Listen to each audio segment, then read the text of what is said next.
Come here.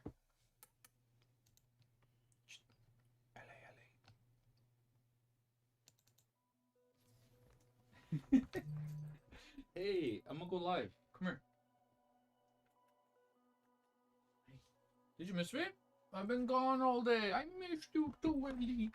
I missed you too. Come here. Hey, we're gonna read a little bit, okay? You're gonna read on stream with me. Just like the good old days. Switch. Yo, what's up? Oh, careful, Ellie. Hold up. You can't eat that. Hold up, chill. Chill, doggy. Well, I'm switching camera, guys. 1 sec. Grab the ball. Yeah, surprise stream. Yeah, I know. I wasn't able to schedule it ahead of time, so I was like, you know what? Let me go live right now before it's too late. Let's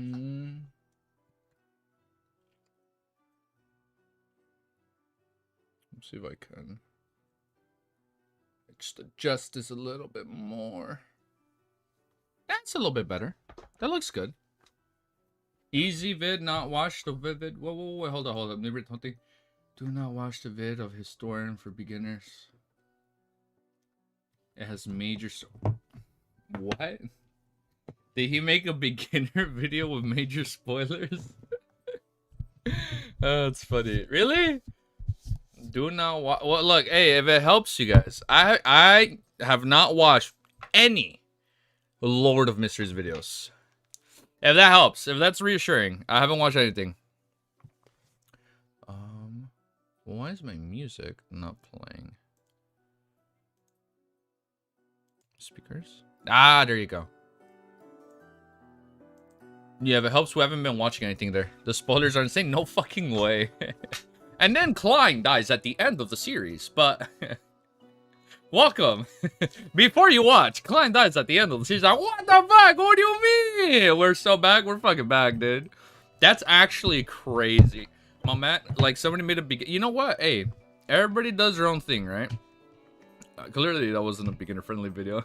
But you know, like that's the thing, man. Nowadays, like especially movie trailers, like a. God damn, you know, I would respect, you know, you bringing up Sherlock Moriarty, you know, like, you know, a little tease, but you don't give any more, you know, you don't give away like how he becomes that. But going 1,000 chapters, whoo, damn, I respect that, dude. I'm telling you guys, I think I need to do my review with you guys on stream, and then after the stream, I gotta like, I'm gonna edit it a little bit, right? Because man, doing that shit off stream without the camera on, it felt weird. Like I couldn't even get my thoughts together. Ellie, you want your new little chew toy? Come here, go get it. She loves that new little chew toy. All right, I got the chapter open. Straight in notepads, 0 stalling. Yeah, no, I wasn't able to set up today's stream in the morning. And I figure I can go live for another 2 hours. So we're going to we are going to lock in for 2 hours. So let's get this ready.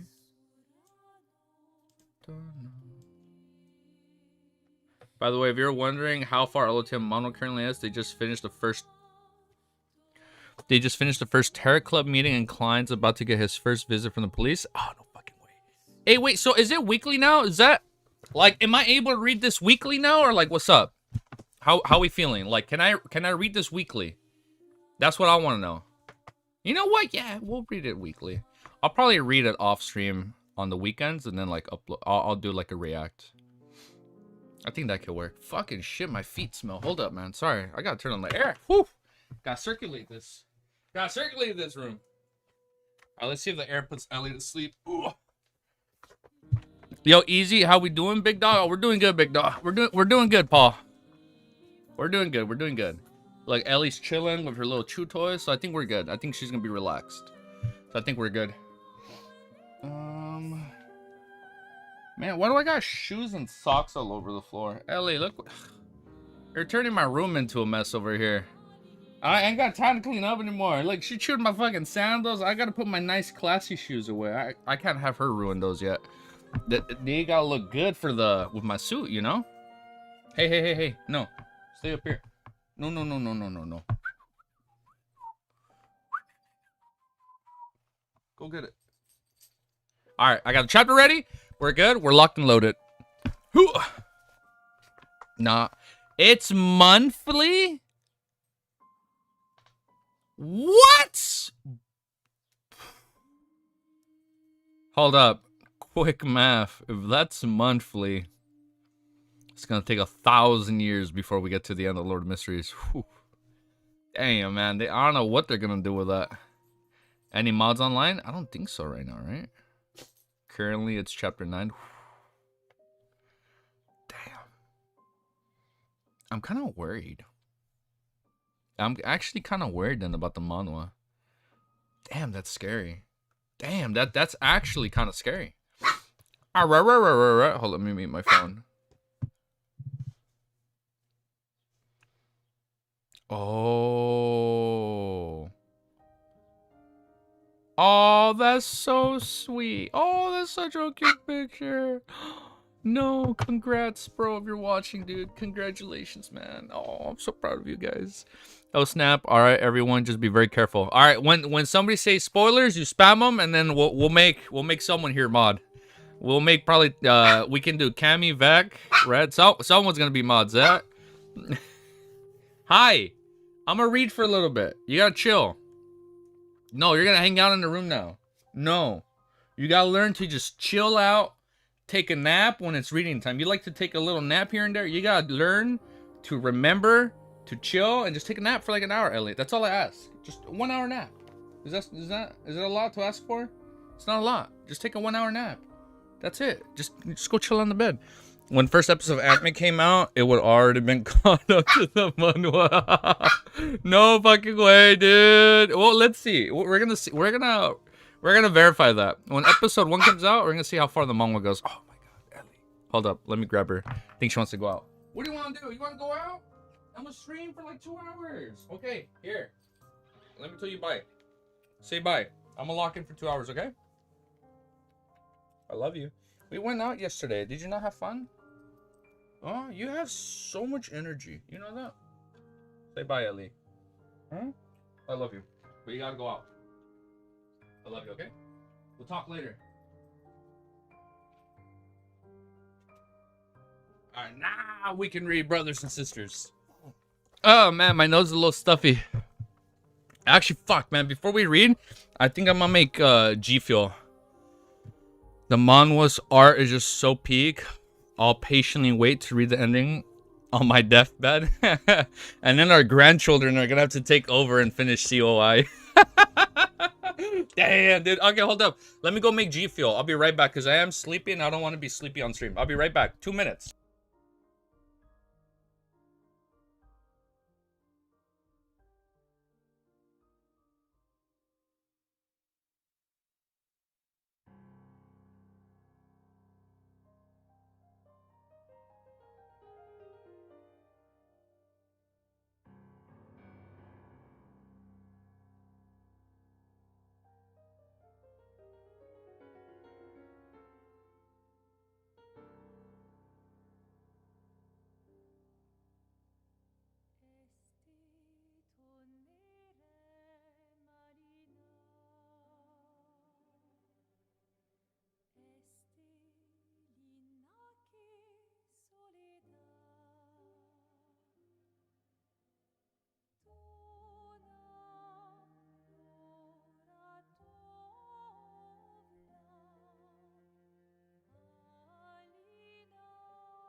Someone sent me a picture. Just so we're not saying names, someone sent me a picture, and it was like the most beautiful thing ever. Brought a little tear to my eye. That's so cute. So amazing. Fucking God bless them, man. That's so crazy. Are you guys ready? We're fucking reading Lord of Mysteries. Fucking German Sparrow. This song goes hard. Renar's theme song. Okay. Today, we are reading more Lord of the Mysteries, chapter 544, called Expert. One would say we are somewhat of an expert Lord of the Mysteries YouTuber react. I hope, maybe. Was it? No, it wasn't. It wasn't Unhinged. Somebody else. It was the OG moderator. We got great news from the OG moderator. But today, Lord of the Mysteries, chapter 544. You know who it is. You know what we're here to do. If you'd like to show a little bit of support, like, comment, subscribe, and, you know, watch the live streams, you know. Help the channel grow, and it's been a lot of fun. But here we go. I forgot what was the last thing we were at. I literally forgot what was the last thing we read. It's okay. It's okay. We'll find out right now. We'll find out. It's okay. We're gonna find out what we just read right now. Let me do timestamp. Oh yes, I know. Thank you, dude. Timestamps. Okay, at chapter. What's here? Yeah. Before we start. Thank you for spamming that email, Vec. If you guys would like to join our membership, it's $1. Without it sounding weird. You know, we can finally add 3 new custom emotes. So for people that aren't a part of the Discord, join the Discord, you know, food for thought, and let us know what are the 3 potential. The angel of the true creator Romero has arrived. What did I miss? Well, Romero, now that you've mentioned it, we are talking about the memberships. No, I was just saying we can add 3 new custom emotes since we now have 20 memberships. Thank you guys, man. Yeah, no, like since we've had 20 people, we can now add 3 new custom emotes. And I think as long as it's 20, it should let us do 3. And then I think if we go over, it'll be at 4. But for now, if you guys have any thoughts on custom emotes, let us know in the Discord, and then we will make that happen. But now, chapter 544. Let me just fix my timestamp. 1 minute, 34 seconds. Speaking of angels, you miss Alan's historian begin. Oh yeah, Romero, what the fuck? Wait, okay, hold up. I'm not even joking. Is the thumbnail spoilery? Can I at least look at the thumbnail? I won't watch the video, but can I at least look at the thumbnail? Because I want to see his thumbnail game. Because I feel like my thumbnails need work. How to get into LOTM? Beginner's Guide to Lord of the Mysteries. Everything you need to know. Can I at least watch like a 1-minute video? Or nah? Shit, he beat me, man. I was gonna do before you watch Lord of Mysteries video. Damn. We can still make that. We can still make that work. Wait, I just want to see, does he show his face? You that Lord? Does he show his face or is it all pictures? Or is it a mix? No, okay, we won't look at it. I just want to know. Look, I'll mute it just so we don't get spoiled. Is it just all animated stills or like what can't you show? So he's showing fan art. Oh, and he's showing his face. As the title suggests, this video will cover everything you need to know about. Okay. All spontaneously combust. Okay. Oh, okay. We're going out. Okay, I want it. Leave. I will. There's only one. Oh, hold up. Actually, I won't even read comments. Whew, shit. I got tempted. Whew, I heard the ravings, dude. I heard the mad ravings. I went on the comments. I was reading the first comment. I'm like, wait, hold up. Spoilers. Okay, I mean, my plan, though. These are the 2 videos I want to pump out before the dunk one and the physical release. The physical release is in like 2 to 3 weeks. I need to fucking do a volume 1 review. I have to do it on stream because I can't do it. I would dox you. Stop fucking reading it. He's like, no, I know everything about you. That's like, we'll be careful. No, it's right. Sorry, we flew too close to the sun. I just want to know, because like you guys know me, all I do is reacts, and the reason I stopped doing mono reactions is because like I have to end stream, private it, and then edit it. So it's like I don't even know how to edit. I literally just read and don't show any text on screen just to be careful, just so we can min-max our time.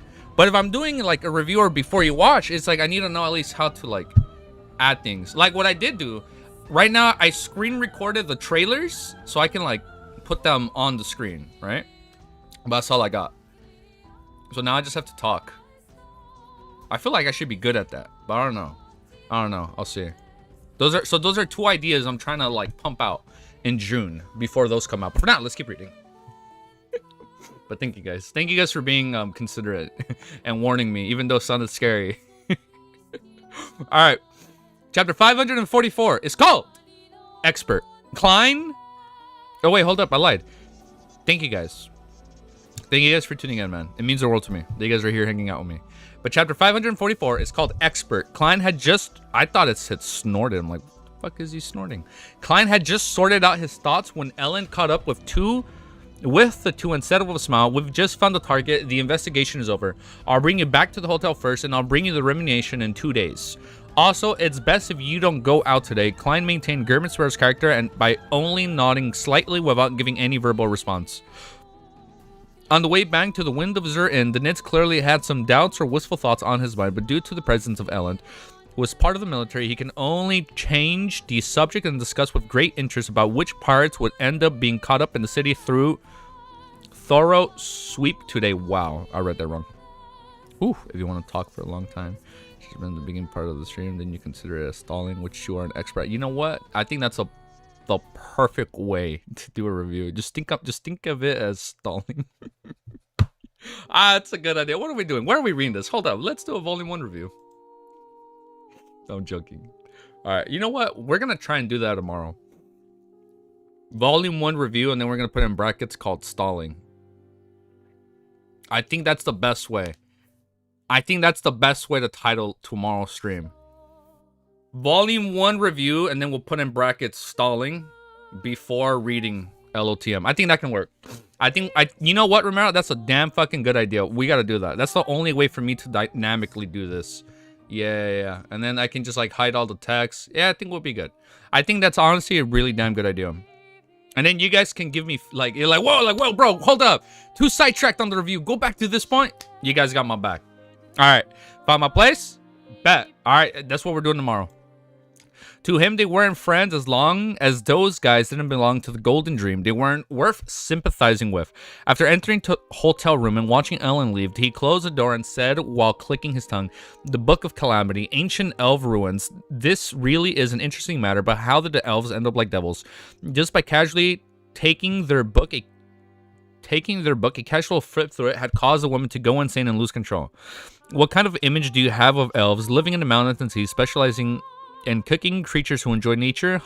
According to Little Sun, the 8 ancient gods before the cataclysm were all tyrannical, very cruel, and very evil. Among them was the elf king of Sonathrien, and the elves who believed in him and viewed him as their king couldn't have been any better. One can make a comparison with the members of the Aura Order. The Beyonder races left behind by the Dark Epoch basically can't be associated with the good alignment the normal people have in mind." Klein replied in his mind, "I am here. What's up? Thank you guys for joining." Of course, he didn't rule out the possibility that after ancient gods fall, the dragon giants, elves, and gwents, and other living creatures will gradually extract themselves from the negative effects and become more normal. However, this was only limited to the middle and lower levels, and it didn't include the demigod powerhouse, and the high elf that left behind the Book of Calamity was clearly the latter. With the thought, Klein suddenly realized something. The Nitz understands Elvish. He recognized the title of an ancient goatskin book as the Book of Calamity. Vice Admiral Iceberg has actually taught her crew to such an extent. Not only does it include ancient Basic, but she has also taught them Elvish, which can stir up the powers of nature. Perhaps Jotun and ancient Hermes are all part of the curriculum of the Golden Dream. There really are a bunch of pirates with the knowledge and dreams. However, ma'am, Captain, aren't you being a little overboard on certain subjects? The Nitz is lacking in so many other aspects. That's right. The most important thing for a pirate whose main job is to be a treasure hunter has to be mastering the ancient languages. Klein ignored the Nitz comment and looked out the window. The sky, you know what, man? Either the Nitz or his captain joins, man. One of those two has to join the Terror Club. Either the Nitz or his admiral. The admiral, like the captain joined. Bred the Nitz, an educated pirate. I think he can join. So now you have all your side of the pirate world, and then you have the Nitz side of the pirate world. So now you have like, now you can like, no, it'd be the admiral. His captain would join the Terror Club, and then that way you cover everything related to like the pirate world when it comes at least to knowledge and info. Like for the open exchange segment, I think she'd be a perfect fit. That or the Nitz. me? Both of them can join. Klein ignored the Knit's comment and looked out the window. The sky remained gloomy as if heavy rain would fall at any time. It only made it made one involuntarily feel surprised. Klein nodded slightly, feeling slightly relaxed as he thought. Leticia has been found, being aware of the ancient elven ruins of Samin Island.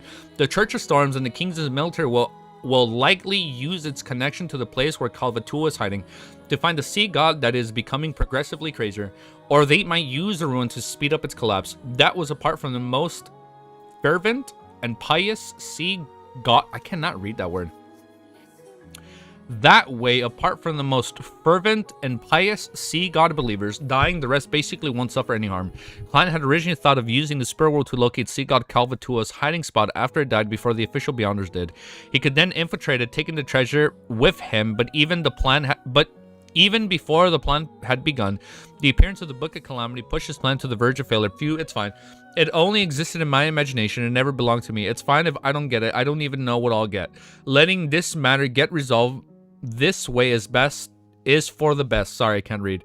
Klein withdrew his gaze from the weather, his mood calm and relaxed. He just inevitably felt a slight sense of loss.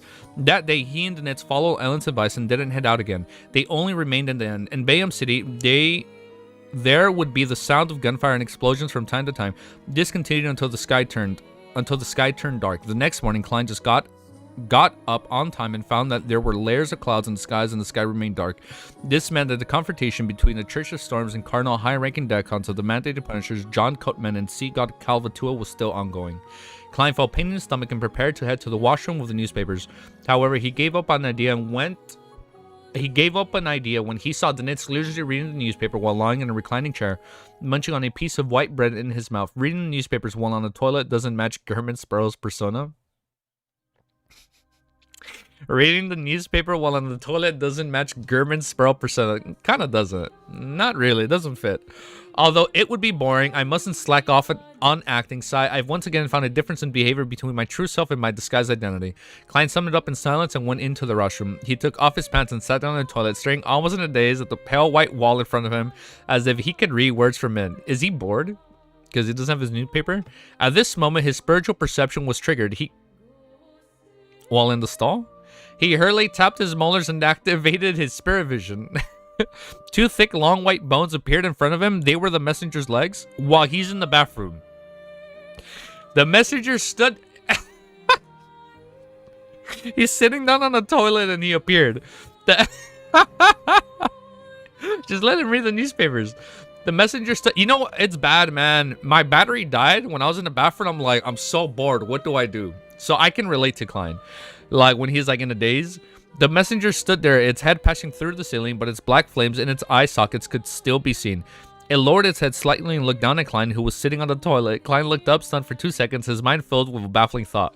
Should I act like a woman hurriedly covered in my nether regions, or should I just be open and fearless? Bro, be fearless. Bro, he has to be fearless. Before he could make up his mind, the messenger dropped the letter. He disappeared. Disintegrated into biopones and disappeared into the floor. It took a moment for Klein to react before he caught Mr. Zick's reply. I love this volume. This volume is so funny and interesting. I feel like it's a good mix of humor and it's a good mix of like seriousness and like action. I like it. So far, it's pretty good. I'm liking the start.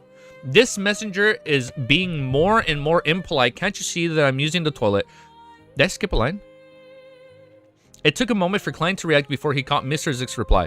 This messenger is being more and more impolite. Can't you see that I'm using the toilet? Don't you know to knock on the door, to squeeze it through the cracks under the door? Klein cursed in anger and amusement. After giving, I think Scream crashed.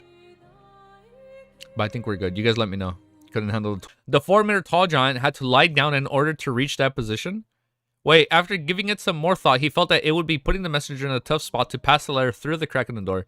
The 4-meter tall giant had to lie down in order to reach that position. Just thinking about it was rather funny. Well, the next time I write a letter, I'll add a paragraph so that Mr. Zick can educate the messenger so that he will be more polite. Klein unfurled the letter and read Zick's reply. Streamlag? Yeah. No, I think we're back though, right? We're good? And Zick's reply. According to the knowledge I've recalled, I can I can provide you with 2 methods. The first requires certain prerequisites. If a unique item belongs to you or someone else is located where the sea god Kalvatua is, you can use divination to easily locate its position. The other prerequisite is that you can enter the spirit world. I have plenty of methods for this. I'll list the most common 3. The second method is to use a secret deed ritual and pray to the red light Arur Moria. He represents the authority. Oh, from the 7 lights. Bro called the manager. Bro snitched to Zika by his employees. He's like, bro, you gotta educate them. That's so mean. Just let him be, dude. He's a happy messenger. Oh, no, hold up. The last messenger was like the happy messenger that died for us. This is like the gloomy, you know, Matt. Maybe he's gloomy. Maybe the reason he acts different is because he misses the OG messenger, right? Maybe like all the messengers are together in a room together waiting for like a Zik to summon them, right? But like since basically one died on Klein, maybe that's why this messenger is so apprehensive towards him. I watched the Ellen Historia video. You watched it. Can I watch it? Can I watch certain points? At a certain level, he grabs the I skipped a point. The other prerequisite is that you can enter the spirit world. I have plenty of methods for this. I'll list the most common 3. The second method is to use a secret deed ritual and pray to the red light or Mora. He represents authority and will. At a certain level, he grabs the relevant knowledge of the creatures in the spirit world and locations in the spirit world. So red light of the 7 pure lights is named Arur, I cannot read it. Arur Moria. The principle of a secret deed ritual is to adjust one's state, release one's mind and body, and align oneself with the target of the prayer bit by bit. Finally, an overlapping will occur, allowing one to acquire the corresponding knowledge. And this kind of enlightenment and overlapping is relative. While acquiring knowledge, my secrets will also be open to the target of the prayer. I can't trust red light. I have too many secrets. Client's first reaction was to rule out the second approach. So we can't trust him? You'll get spoiled? Well, Klein killed his friends? No, definitely. Okay. It doesn't say stuff that you don't know, but the imagery is very spoiler heavy. Oh. So can we listen to it? I mostly care about that Klein sequences spoiling. Oh, okay. Yeah, there's also a map of the world and some other stuff. Okay, all right. Can't trust anyone with a great fog? Oh, that's what he meant. You can't trust anyone with a great fog. Okay, yeah, okay, yeah. The map I can see, but the sequence is worse in my opinion. Okay. Well, I remember when you guys send me the maps, you guys hit everything. Oh, wait a minute, hold up. By the way, I might randomly, like, pause stream midway through and, like, go take a bathroom break. I'm just saying. I went out with the missus last night. I'm not going to say where we ate, but, man, that food was so good, and, like, I'm suffering the consequences, man. I got that demoness affliction again, bro, but like, whew, it was worth it. I bullied him on Reddit enough that he deleted his messages and now we're jumping him on Discord. Wait, who? Cammy? What happened? Is that map I can see? Can't trust anyone. Well, wait, hold up. Let's not bully anyone. Hold up. We are nothing. We are peace and positivity over here. No, that's mean.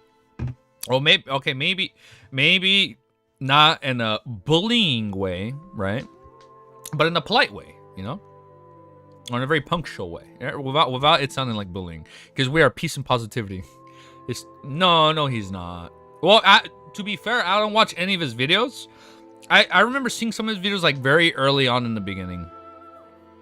You know what? Hold the fuck up. Core memory here. I remember when we started it.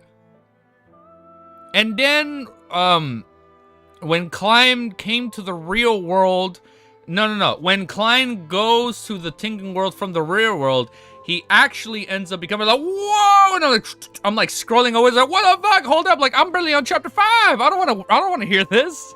I was like, wait, spoilers! And I exited that shit so quickly. And I remember I went back in my history and I deleted that short from my history so I could never see it again. And I remember that was around the time you guys told me like, hey, you should be careful. LOTM completed. Which channel? All right, well, let's keep reading though for now. I'll take a look. Let me find my place. Second approach. As for the first solution, there was also a chance of failure. Klein didn't have any unique items located where the sea god Kalvatua hid itself.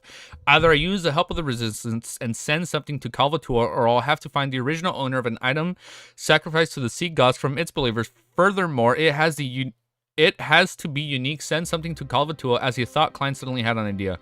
He braced himself and considered it over and over again, thinking that there was a certain probability of success. After finishing his deed in the washroom, Klein washed his hands, took 4 steps counterclockwise, and went above the gray fog. He planned on attempting divination and received a revelation that there was danger, but it was manageable as long as it was handled properly. With all of this done, he returned to the living room and walked towards the reclining chair. The Nitz immediately sat up and said with a dry laugh, "Is there something? Do you know the words to the prayer relating to the sea god?" Klein asked with an unperturbed tone. The Nitz spread out his hands and suddenly he hissed. He hissed dog shit, of course. He softly cursed his injured arm and switched to smiling. "Yes, I've seen a few members of the Resistance hold rituals. The details are adorers of the sea and spur world, guardian of the Rorsted Archipelago." You know what's funny? I'm going through my volume 2 notes, and it's cool how Algar always brings up the Rorsted Archipelago, and like, here we are, you know? We're out at sea. Yo, what's up? Yeah, thanks for joining, dude. Thanks. What's up? What's up, 10? I hope you guys are having a good day. Ruler of the undersea creatures, master of tsunamis, storms, and great Calvatua. By the way, the 2 instances that was effective were recited in Elvish.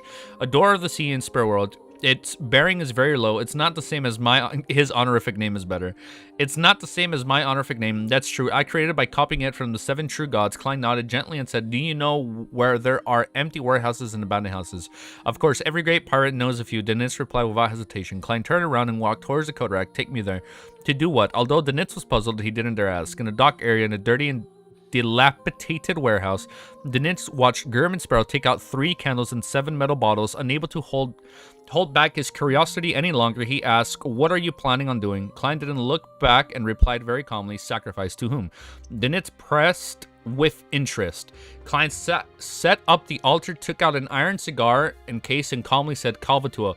His plan was to give something directly to sea god Calvatua. As long as Calvatua accepted it, he could use divination and other methods to find... Oh! You give something to Calvatua, and then you don't trace him, you trace the item you gave him.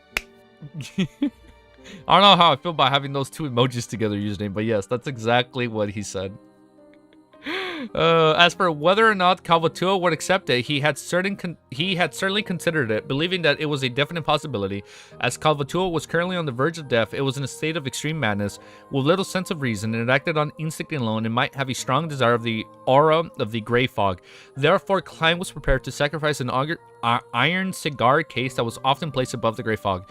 He wanted to see if Calvatua would accept it or not, as if he didn't, he wouldn't suffer any losses. He could then pretend as though nothing had happened. Sacrifice to sea god Calvatua. At that moment, the Nitz found his brain lacking. He couldn't comprehend. At that moment, the Nitz found his brain lacking. He's like, shit. He couldn't comprehend what was on German Sparrow's mind. "Are you crazy? How could it accept your sacrifice? Even if it's accepted, what would be the point? It's dying and it's very dangerous." The Nitz spurred out. Immediately, he added inwardly, "No, German Sparrow isn't crazy because he's always been crazy." Klein glanced at him and simply said, "It's in this domain I'm an expert. When it comes to sacrifice rituals, I'm an expert." Klein wasn't modest about this. He's like, "Yeah, it's true." He's like, "I would say I'm somewhat of an expert." All right, next chapter, 545. Woohoo! We're doing progress, right? We're doing good progress, right? Yay, nay? Hey, I have a question. Don't worry, I swear to God, I'm not stalling. I'm taking notes for volume 2, and I'm almost done. I'm like 10 chapters away. This is, let me read this quickly. Damn, man, my fucking Switch today had like that orange light of death, but we were able to fix it. I was on, let me go back. When a Zik appeared to save, not stalling. No, I swear to God, I'm not stalling. I don't understand how a Zik saved Klein from the meteorites at the end of volume 2. It talked about like an oil painting. For a moment, Klein thought he could see himself being torn apart, scorching black with flames still burning over his body. A thought flashed through his mind. It's so weird reading this on my phone. And a thought flashed through his mind, and his vision suddenly changed, and all colors saturated. The reds became rarer, the yellows became yellower, and the whites became whiter. It's just like a strange oil painting. He teleported him. Didn't he take Klein into... That's how he took him into the spirit world. Oh, he's spirit world traveling. He entered the... Like, so...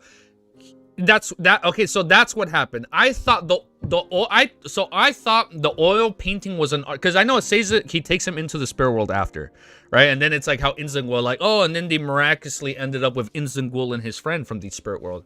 Okay, So when he pulled him, so when a Zik pulled him into the spirit world, everything turned into, because it mentioned oil painting spirit world, and then it cut to like saying like this is, and then they somehow ended up with us. Okay, the oil painting thing is how they describe the spirit world traveling. Okay, you see, I've been, oh, you know what's fucking crazy?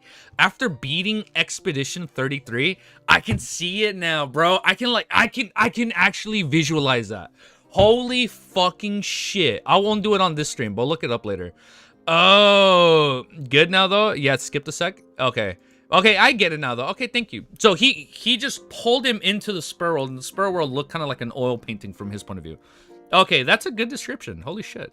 If you guys have played Expedition 33, when you're like in the oil painting, you know, when like when you realize like what the oil painting is, and like you go in the oil painting, it's so fucking, without spoiling anything, there's like an oil painting scene where you like go into an oil painting. It's really fucking cool, and it looks so trippy and like artistic and whatnot. And I'm like, oh, okay, so like that's what I'm visualizing is the spirit world. Like now I see it. Now I can visualize it. I thought the spirit was just like covered in stars and whatnot, like the gray fog, but just filled with stars everywhere. But now, yeah, it's kind of like an oil painting ish, like a mystical oil painting ish. Okay, I get it. Next chapter though, 545. Guys, man, I'm excited for Anime Expo. Anime Expo is like 5 weeks away. Oh my god, I'm fucking pumped, man. I'm ready. What I like about Anime Expo, I always run into a lot of streamers, and I'm always like, I always take pictures with them. Oh, okay, before I was shy, so before I wouldn't ask for pictures, but it's pretty cool. I met like a few people from fuck, you better spread the gospel. Yeah, I will. I will do my due diligence. I met Lost Paws. I met Joey. I met like one OTV member. No, I lied. I've met a few offline TV members. I met one OTK member back then. And I ran into a few. Get the cosplay and spread the fave. You better spread the gospel. Hey, hold up. Can I actually be honest with you guys? Can I show you what's cosplay I have planned out? Let me show you this. Cosplay. Let me show you what I actually want to do for Anime Expo. These guys are going crazy. These guys know how to dress up. Let me show you. Let me show you what I'm planning on doing. Oh, look, mine is a hair. Obviously, I don't got the hair for that, so I gotta get a wig. But let me show you what I have planned out. This is what I want to do. I think that's pretty cool, right? Right? And look at that. I think that'd be pretty fucking sick. I think that could work. I think that could work. Right? Or nah? Couldn't work? I think it works. I think we can make it work. Joey Anime Man? Yeah. I met him. I met Joey before they made Trash Taste. This was before COVID, man. This was like, I think this was like 2019, 2018. I shook his hand.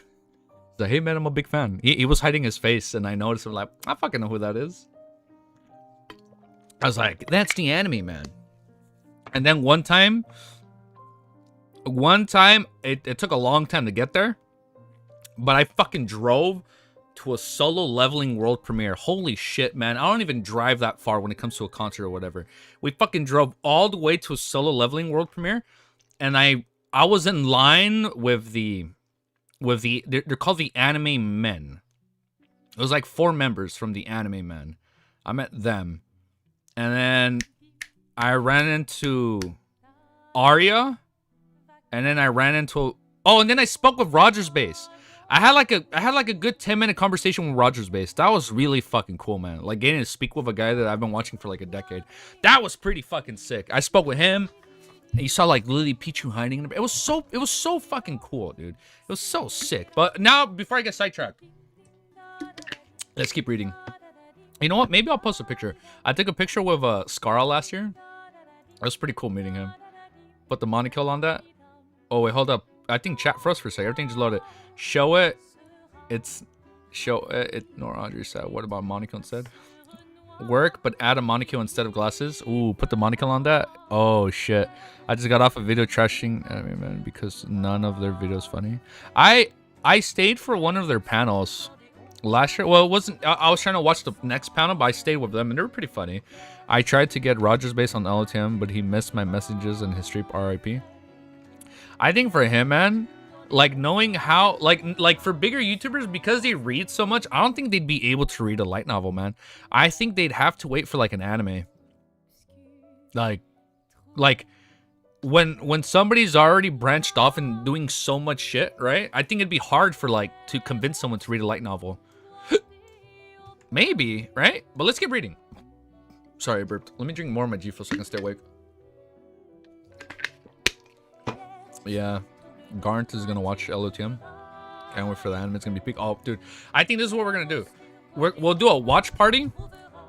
Well, like I'm gonna be live on YouTube, but we're not gonna show the chapter, so it's gonna look like this, right? It's gonna look like this, and then on Discord, I wouldn't even know how to share the screen. We'll probably have someone share the screen.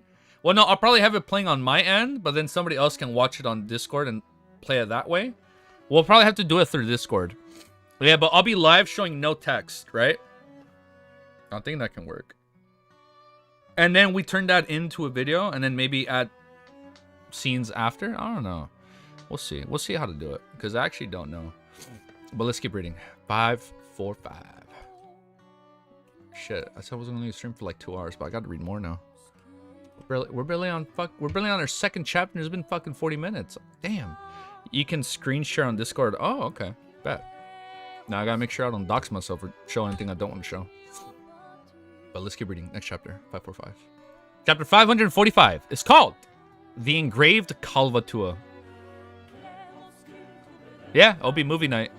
The Nits felt choked, unable to say a word. He quickly stepped aside and watched as German Sparrow lit the candles, burned some powder, and dripped some extract. Taking in the smell that prevented the air, he couldn't help but raise his voice. You're using the wrong materials, right?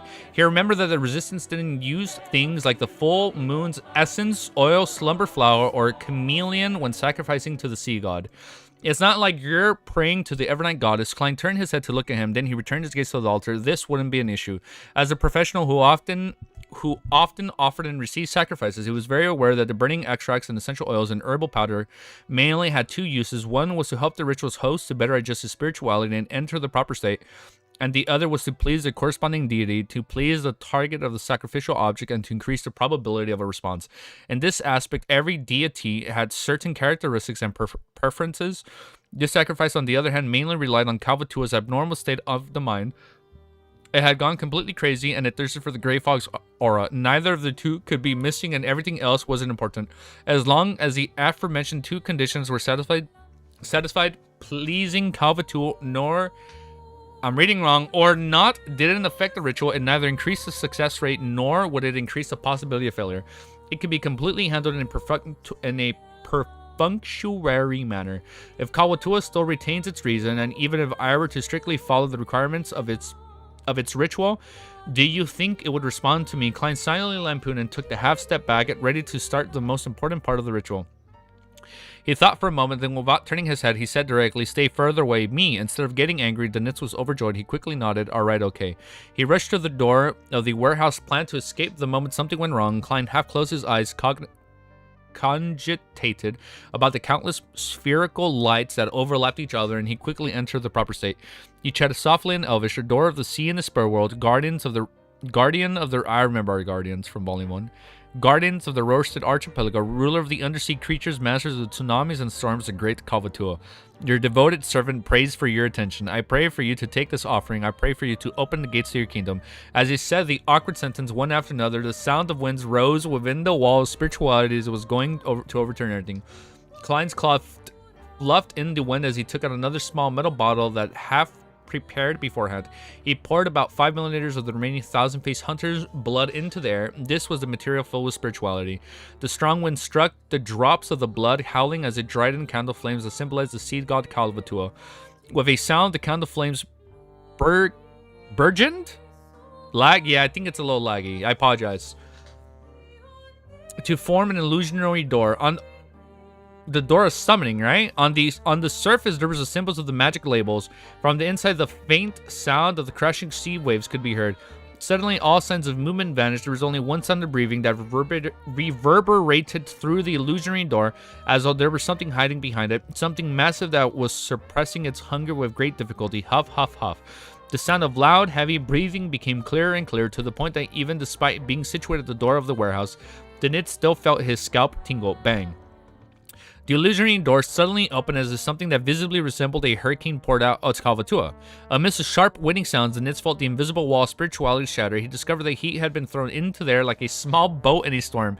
He slammed into the door, producing a dull thud. He fell outside the warehouse, his back scuffled from several wooden splinters.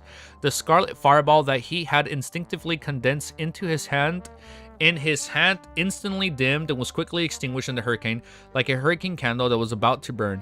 While he was flying in midair, he saw what looked to be a bloody, gaping mouth appear behind the illusionary door. It revealed milky white, sharp teeth, which was slightly curved and longer than the human arm. As it madly smashed against the illusionary door in a bid to enter the real world, its beast-like howls first echoed inside the warehouse, causing the Nits to bleed from his ears and nose. Klein also flew up into the sky as a result of the hurricane, and his line of sight was immediately occupied by a bloody, forked, and massive forked tongue that burst forth with sparkling lightning. His body was scorching black as it stiffened in air. The forked tongue pierced through his body was reduced to ashes. Eee. Klein's figure appeared on the other side. His hat had fallen off and his clothes were messy. He looked rather wrenched. Fortunately, he knew that a situation would occur, and he knew that was going to be danger. He had constantly been on high alert, and he didn't even let down his guard. Oh, and used paper figurine substitutes just in time.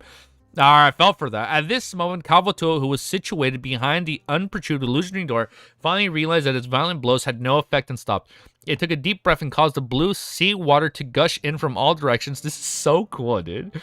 The water then collapsed into a whirlpool that emitted a terrifying suction force. It was so powerful that it could swallow a cargo ship. The iron cigar case on the altar flew into the vortex. The tiny cauldron containing some herbal ashes flew up and into the whirlpool. Many objects within the warehouse along the soils were thrown into the whirlpool. Klein also flew up as he found it difficult to resist being thrown into the whirlpool. He tried to snap his fingers to ignite the flames and leap out of the whirlpool's reach, but the suction force and the hurricane spoiled his plans. The figure suddenly became thinner, turning into a paper figurine. As the paper figurine fell into the whirlpool, Klein, who had emerged from another position, once again soared into the air, unable to extract himself from the terrifying suction force. At this critical moment, he no longer hesitated. He meant the black glove he wore on his left palm turned pale, as it was tinged with a slightly dark green color. He activated his spirit vision, and he directly used Steel Maveti Soul. Klein's body suddenly grew heavy as he pushed forward with his left palm. An ice wall that wasn't too thick solidified in front of him, helping him temporarily isolate Sea God's Calvatura whirlpool. Taking advantage of this, Klein landed his feet heavily, landing on the ground as he sank deeply into the ground. Kacha. The ice wall lasted only a second before it was shredded to pieces by the boundless suction force. The remnants flew into the huge sea serpent's throat. This is cool. Wait, hold up. Why don't I play this song? Hold up. I can change it. Hold up. I know what to play. Hold up. I know what to play. Visages. Let me play this one. Let's play this one. This one's a lower. Oh, Ascend? He summoned Calvatua. Why is nobody chatting? I think people were locked in. No, yeah, Ascend. We're at the point where Klein summoned Calvatua. Cammy raging right now. Wait, what did Cammy say? I tried to him about it. Wait, yeah, Garton's gonna watch it, try. We're raiding Historian's Discord. No, that's mean. No, I just know Klein is cooking. Yeah, he's cooking something. Oh, you told me he's gonna cook him? Yeah, oh no, he said he doesn't like it, but it fits, technically. Yeah, he said he doesn't like it, but it technically fits. He said it still fits. All right, let me lower it on your guys' end. Just, I feel like it's eerie enough to play. We'll play it subtly in the background. Not too loud, not too low. Hello, what's up? What's up, Lexi? Thank you for joining. Hello, Tim community. All right, small enough outside of China, and Camus is sewing Discord, bro. You don't deserve an opinion for being. No, it's okay. No, we're good, guys. Send the Discord link. Oh, yeah, he has his own Discord, right? All right, let me find my place, and let's keep reading. It's common courtesy. Let me find my place. He tried to reading. Oh, this was the last thing I read. Yes, the last thing I read was throat. Relying on the strength of a zombie, Klein used both of his feet to hold himself in place and no longer flew up again. However, he was still unable to stop himself from sliding towards the illusionary door when Kavatua's gaping mouth was. He drew two deep ravens on the ground in the process. Outside the warehouse, the knit wasn't affected by the suction force of the whirlpool. Instead, he tried condensing a fireball to throw to the side, allowing German's bird to jump out of his predicament and escape. Unfortunately, the flames were extinguished again and again by a hurricane. As Klein drew closer to the illusionary door, he couldn't smell the stench of blood and decay. Right in front of him were milky white fangs that emitted a chilly air. His thoughts raised and he quickly came up with a solution. The solution was simple. It was to throw out the all-black eye that originated from Marionettist Rosago. You're right, it's not Nimble Right Master, it's Marionettist. Marionettist. Got it. Rosago. Since you want to make a whirlpool in the sea in a bit to devour everything, I will make you consume another bottle of a Beyonder potion without any supplementary ingredients, as well as the mental corruption of the true creator. Oh, that's what he's gonna do? And then he tracks that down. If that's the case, I don't believe that you, who's already on the verge of collapse, will be able to hold on. Klein grit. That is wild. Klein gritted his teeth and reached into his pocket. Perhaps it had sensed his malicious intent, or perhaps it has lost its patience. But at this moment, Calvatua suddenly raised his head and let out a long howl, causing the seawater whirlpool in his throat to collapse and disintegrate into the countless water droplets which sprayed out of the illusionary door. Splash. Torrential rain fell in the warehouse, and a dazing silver ball of intertwined lightning condensed in Calvatua's throat once again. With a boom, it spat out the lightning ball. Amidst the torrential rain, the silver ball of lightning transformed into streaks of stunning lightning bolts that quickly expanded outwards. It destroyed the frugal altar and occupied the entire warehouse. Yo, what's up, dude? Thank you for tuning in. First live, dude. Thank you. This is so crazy. He's like genuinely fighting a deity, right? It's not necessarily an orthodox god deity. Like, it's not it's not one of the 7 gods. But like, for him to like go up against this, it's so cool, dude. He's come such a long way from Volume 1, dude. It's so cool, dude. This is so sick. Sizzle. Klein's figure kept phasing in and out of existence amidst the sea of lightning. His body would char and turn into scalps of paper. Outside the warehouse, the knits also suffered its effects. All his hair stood up and his body convulsed. German. This... Oh, dude. German? No. It's. I think I was saying German at first, but it's German. Like chairman with a G. German. I think I keep saying German, but yeah, German? No, that's German. Jer. You know, we'll listen to the Bloodborne pronunciation again. After continuously using paper figurine substitutes and approaching his limit, he's reaching his limit. Klein finally managed to withstand it until the lightning subsided. As for the illusionary door, it was affected by the complete destruction of the ritual and quickly closed. Creek, sea god Calvatua hisses of indignation were isolated by the door. After a moment, the illusionary door completely disappeared. The surroundings were in a wrenchy mess. Only a candle was left on the altar, weakly swaying its flames. Bang. The knits leaned forward against the warehouse's wall, barely standing at the doorway. He tried to speak, but he couldn't stop convulsing. He could only express his grievance with his eyes. German Sparrow is really a madman. I still can remember the horror experience in Bansi Harbor, and I still have nightmares about it. Previously, when he was picking out items offered by the Resistance, he attracted the curse of the sea god. I was so frightened that I almost ran away while on our journey back. This time, he even did some sacrificial rituals and nearly summoned Calvatua over. It was really extremely dangerous, and just now, why does he love to take risks so much and enjoy causing major trouble? Time after time, he searches for thrills while on the brink of death. Is this a manifestation of his craziness, or is this another reason? My homie's just trying to digest the faceless potion, bro. Like, chill out, dude. Sea God Kavatua is still very strong, and even though it's on the brink of death and there's a door of sacrifice in between us, it was still able to release a portion of its strength that could easily finish me off, as expected of a demigod that can fight against a sea king. Klein pulled his feet out of the ground and saw that his boots were in tatters. At the same time, he found that regardless of it being due to the luck of an inevitability, Kavatua had accepted his sacrifice in all sense of the words. This was because a huge sea serpent had swallowed the iron cigar case which had been tainted with the Grey Fog's aura and many other things while producing the whirlpool. In other words, I can try to locate its hiding place in the spirit world, and that's why he wants to see how to go into the spirit world. But I'll have to wait for its death so that it can't interfere and resist my divination. The search will require me to enter the spirit world, and I can't keep using the Grey Fog forever. Klein quietly let out a breath. He felt the glove on his left hand become filled with an indescribable madness and hunger.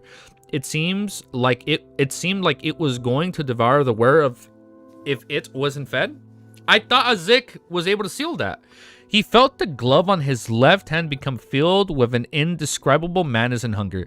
It seemed like it was going to devour the wearer if it wasn't fed. There are no sinners around. Klein turned his head to look at the nits. It was standing by the door. Is he scared? He's like, oh shit. The Nit's mind suddenly tightened. He felt as if he was being targeted by a monster and was about to become food for the other party. Yo, creeping hunger is definitely tweaking out right now. The hunger. Oh, wait. Wait. The hunger. Let me reread this. I have food for thought here. Unintentionally, food for thought. No pun intended. The hunger he felt at his spiritual level had made him tremble slightly. He yearned to immediately turn around and flee. Then he heard Gurman Sparrow's indifferent voice close the door from the outside. All right.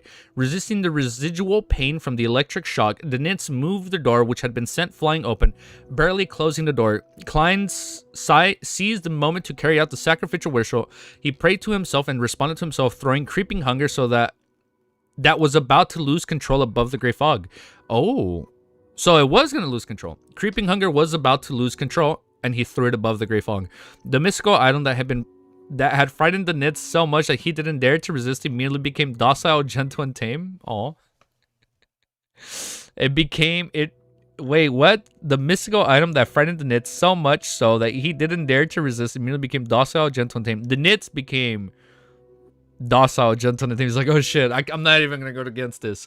Food for thought. Hold up. So, like, creeping hunger. Creeping hunger has two phases. One devours the body, and I forgot what's the second thing. Mulling, and then the second thing molds the spiritual body, right? To like take the ability. Do we know if it can technically take a deity? Because we know deities technically stem from Beyonders, grazing, thank you. Like, what I wonder, if Kawatua dies in the spirit world, Klein enters the spirit world, he finds Kawatua's spiritual body because it's above the Grey Fog, right? He threw creeping hunger above the Grey Fog. Would he be able, I'm thinking out loud, don't say if he can or can't, right? Would he be able to like devour Kawatua's spirit? Because we know when like one dies, their spiritual body only... Shit, man, you're right. It's grazing is a sequence 5 ability, bro. I know, but like the higher the pathway, no, it's like it was for like Stanton's ring, right? The higher the pathway, the less likely, but not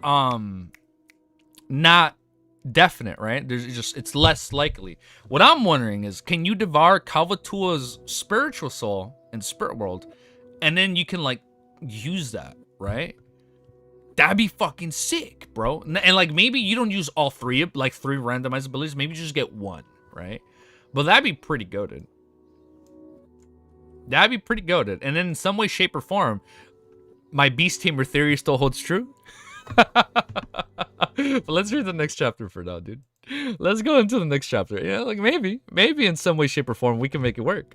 All right, timestamp 31 minutes 9 seconds. We'll keep the song playing since it's called Spirit World. Oh, shit's about to go down. Oh no, Ascend with Joshua. John. Oh, if it's a spoiler, no, it's okay. I didn't read it. You're okay, Ascend. No, or is it Josh? Is someone Josh? That was a corrupted chat, man. That was a corrupted message. You know, yes, but the way you say it, you guys told me like Shepard is really good up until mid-sequence Beyonders, right? Like, I know you guys have like elaborated. High sequence Beyonders are a whole nother thing in it of itself, right? Like, I know that, but it'd be cool, right? That'd be pretty sick. All right, G full is finished. Now we lock in. We keep reading. You know what? I think this is like the perfect spot for my camera. I feel like this is the perfect angle, right? Sorry, I didn't think that was a spoiler. No, it's okay. If there's a spoiler, I didn't read it in time. I mean, I was about to read it, but I don't think I read it. I read up until what Romero said. Once you go to sequence 4, it becomes a whole other world. I know, dude. I'm so fucking excited, dude. Oh my god. And like, we already know he already has a corrupted sequence 5 one. He just has to remove the corruption, digest that bitch. This, oh my god. He's going to digest this volume, and then like volume 3 ends with him either becoming a high sequence beyonder, or we get the name drop for a high sequence beyonder pathway of Seer. A shepherd at a higher sequence can? Maybe. Yes. I feel like you could. Wait, one more thing. I have like 10 more chapters for volume 2, at least note-wise, and then I'm gonna like sort everything out. Going back to the one pathway we've always been making fun of. Planter. Remember how we always been making fun of Planter? At least I have. I'm like, Planter, I can do that for free on my own time. Like, I don't need a potion for that. You know what I'm thinking? The fucking mushrooms have to be part of Planter in some way, shape, or form. Like, it has to be. Like, all these mushrooms are sprouting this and that. Like, it all has to relate to the Planter pathway. That's what I'm thinking. I'm like, because I'm like skimming through volume 2 again, and like it talks about that, like all the mushrooms popping out when the invisible gray door pops up, and then they get rid of all the mushrooms, right? When they were out on their when Derek was with the team. I don't know. And you guys always say beware of mushrooms. And so I remember people have said don't sleep on Planter pathway. The Mushroom King. I don't know, man. All I'm saying is there might be some high sequence mushroom beyonder. That's like mushroom. No, there might be some crazy ass sequence Planter, like sequence 0 Planter or whatever, has to be involved with all these mushrooms going on. Nah, that ain't my boy. Like, I don't know what we're talking about here. All I'm saying is it has to be part of the Planter pathway for mushrooms. And that's all I'm gonna say. But next chapter, 546. It's called Spirit World. So are we gonna go into Spirit World, or like, what's up, dude? Don't spoil. Okay, no, wait, no spoilers. Yeah, no, we get a little excited. It's okay. Yeah, if we're getting a little excited, I won't look just in case. But yeah, there are spoilers. We'll be a little bit careful. Don't worry, I won't read just yet. Yeah, we don't want to know what's going on with the mushrooms just yet. We still don't know what the mushrooms are, but I'm thinking it has to be part of Planter. Oh, sorry, I forgot. No, you're okay, AN. We'll just keep waiting. But next, let's keep reading. Chapter 546 is called Spirit World. Are you guys ready? Upon returning to the real world, Klein exchanged the candles, put away the remaining items, and carefully checked the situation in the warehouse. Luckily for him, as I update this over here, wow, we did not update chapters. I let Missy down. We didn't update 545, and now we're on 546. Upon returning to real world, Klein extinguished the candles, put away the remaining items, and carefully checked the situation in the warehouse. Luckily for him, the whirlpool of sea water created by Kavatua had completely wiped the area clean, leaving only the subsequent sprays of rain, the blackened patches from the lightning strikes, and the sparse piles of ash, as well as the ravines produced by Klein's 2 feet. The traces are easy to deal with. I can get the Nits to use his fireball to wash the place later, disguising it as the internal strife between pirates. Oh, like burning it down. Klein nodded indescribably and pulled out one of the few remaining paper figurines. He shook his forearm and flicked his wrist. The paper figurine flew out and burned on its own before turning into black ash. After doing all this, Klein walked towards the door, frowning as he walked. The soles of his boots were gone, and the rest of his clothes were tattered and torn, wet or charred. This was unavoidable under those circumstances, as it was something of a paper figurine could withstand.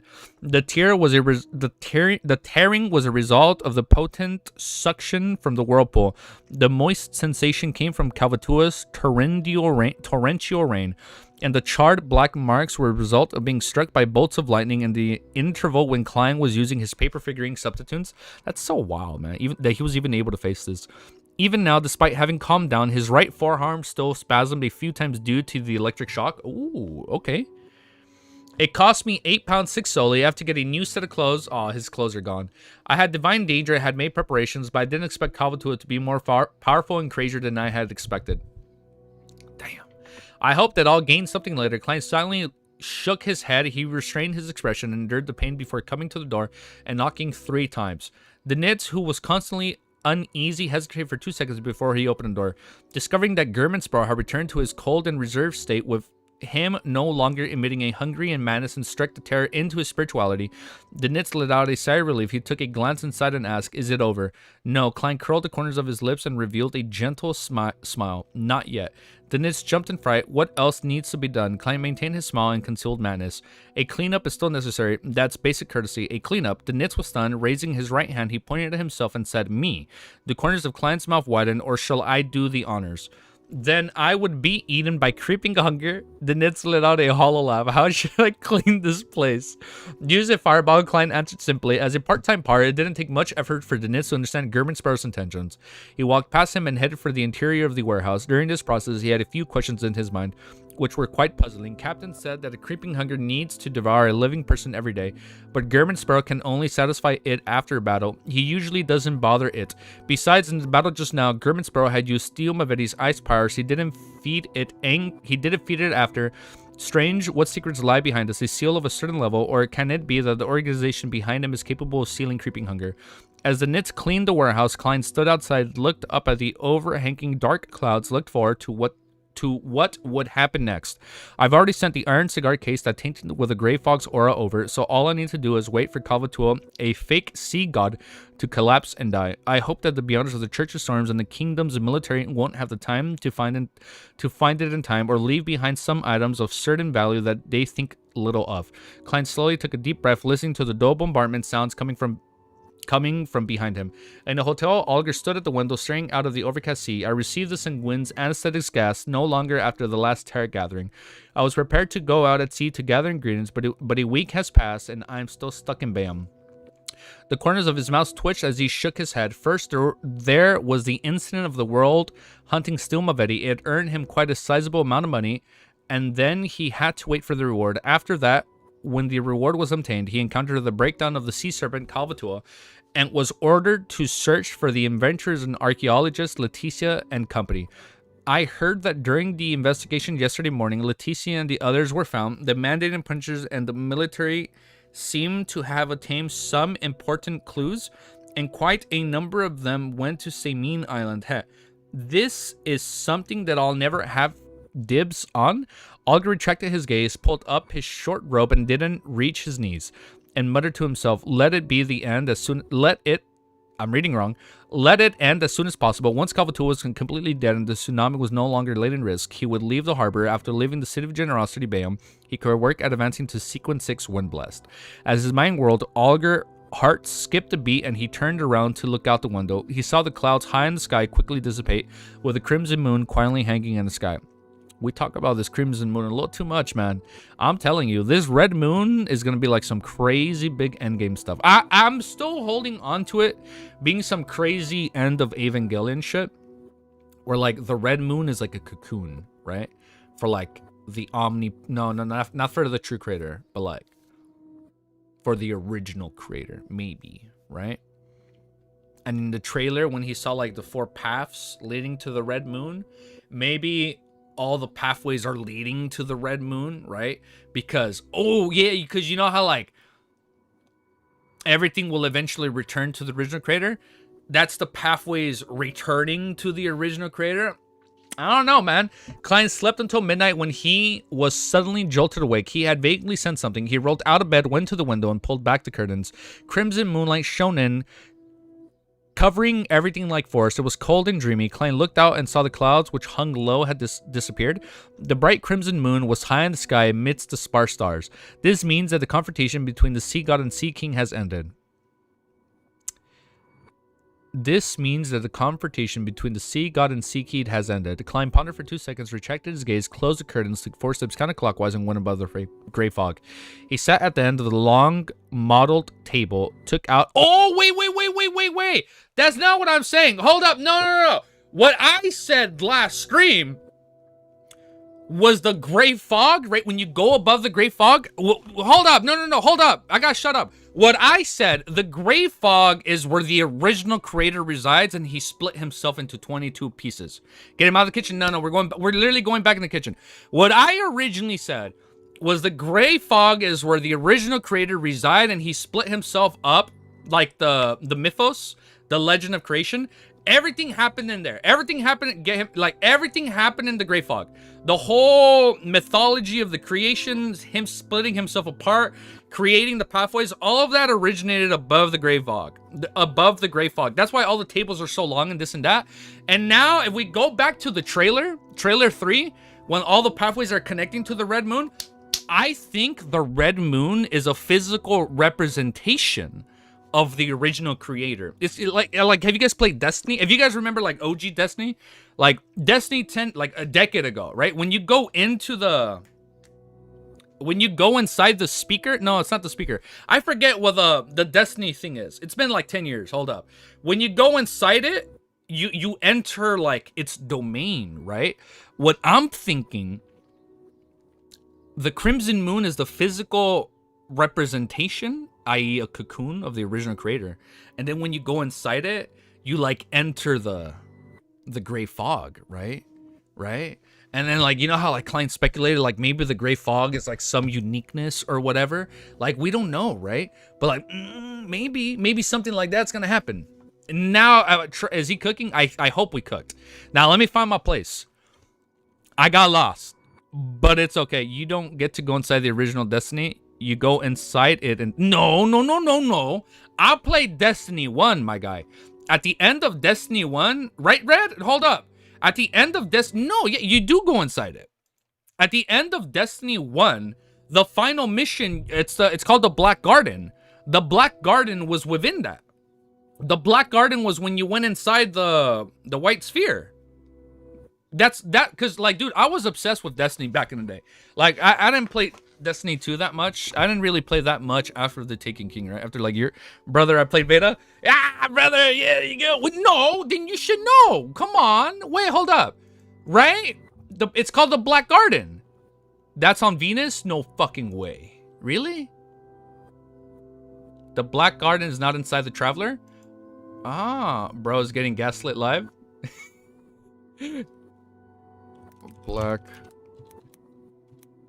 Garden. Destiny 1. Destiny 1 Villain Campaign, The Black Garden. Really? I thought this was inside the Traveler. Oh shit, look, he is outside the... Shit, you're right. Look, it's loading in. Damn. Oh yeah, you're right. Damn, I just went back like 10 years. Shit, brother. I apologize. Sorry. I was trying to gaslight someone when I got gaslit. No, wait, no. That's not what it means, right? Okay, you're right. I take that back. Well, point is, I thought like my theory still holds, my theory still stands. Physical representation, and then when you go inside it. Yeah, I mean, it has been 10 years, so I guess my memory was a little off. Let me find my place. I think I found my place. But you do go inside the Traveler in Destiny 2? Okay, that's pretty fucking badass. I do have a light 10-hour video that breaks down the entire lore before the final shape. And I've been meaning to watch that. I've only listened to like the first hour. So I still need to finish like the last 9 hours. I think I found my place. Let me reread from here. He sat at the end of the long model table and took out a gold coin and began to recite a divination statement in a low voice. Kawatua is completely dead.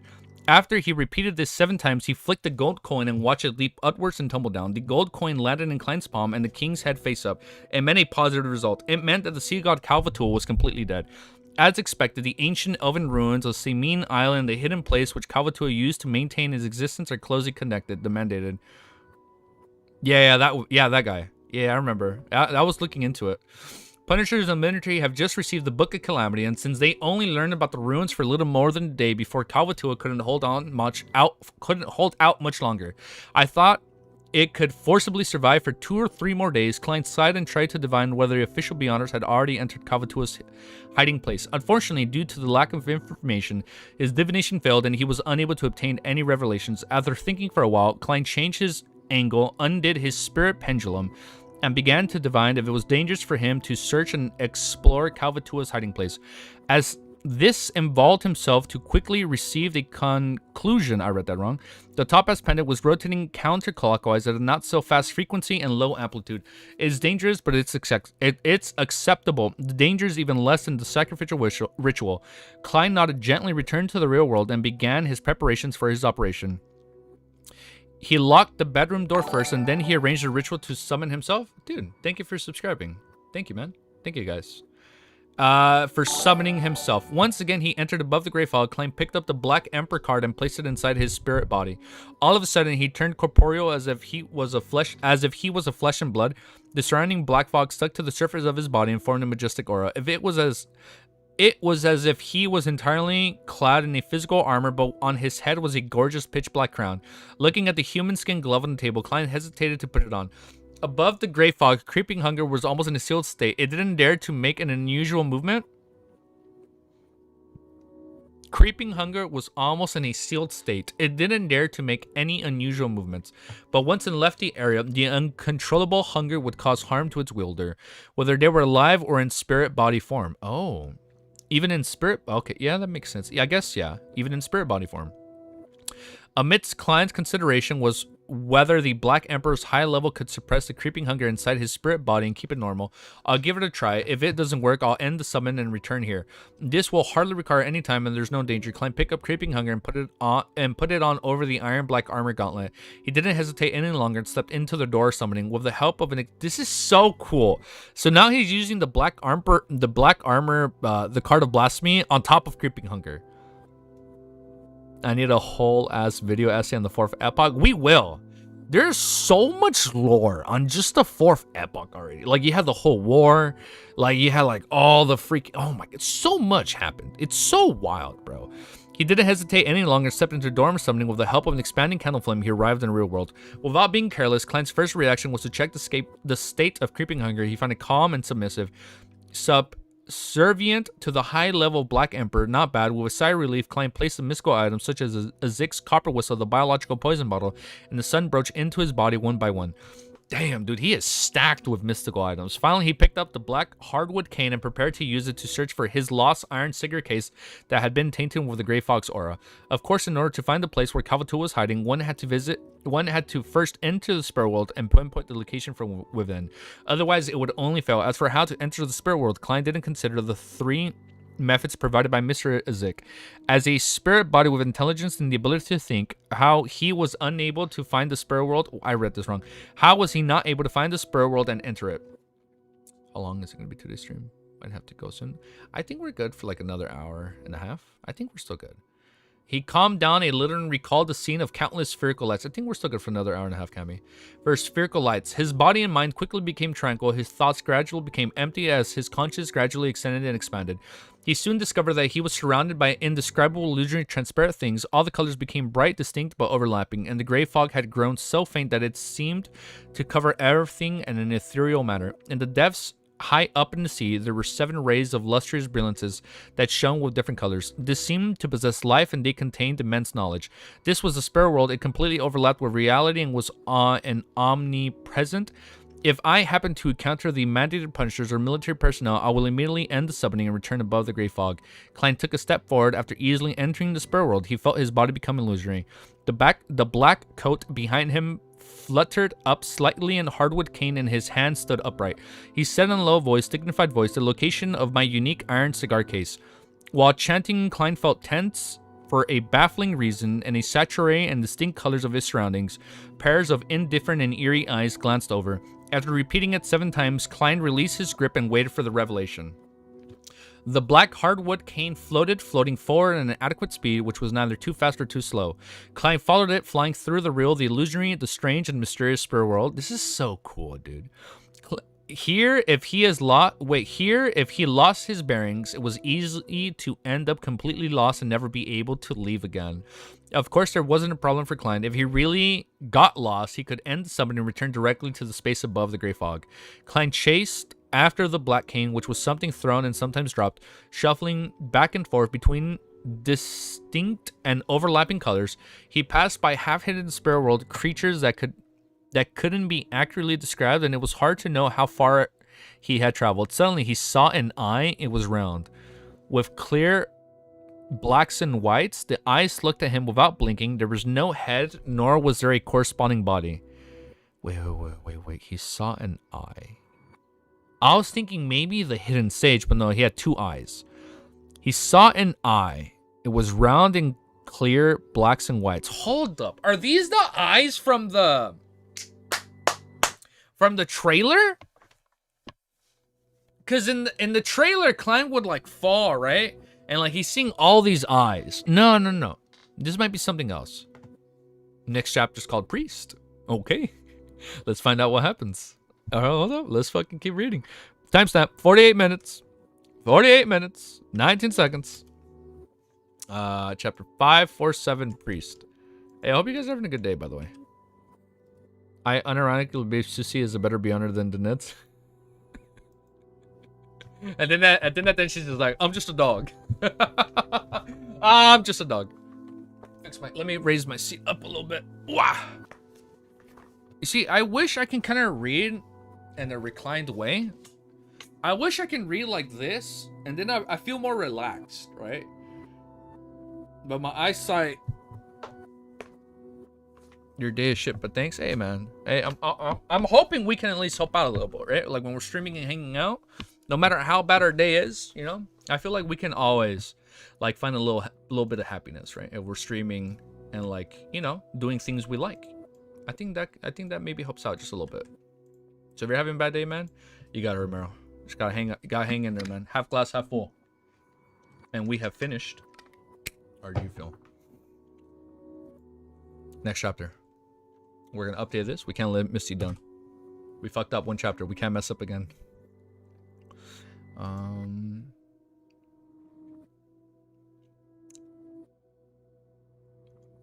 What the fuck? I'm sorry. I can't even drink water without tears. Oh, dude. I think I know what you're going through. You have throat ulcers. Mine was a little bit different.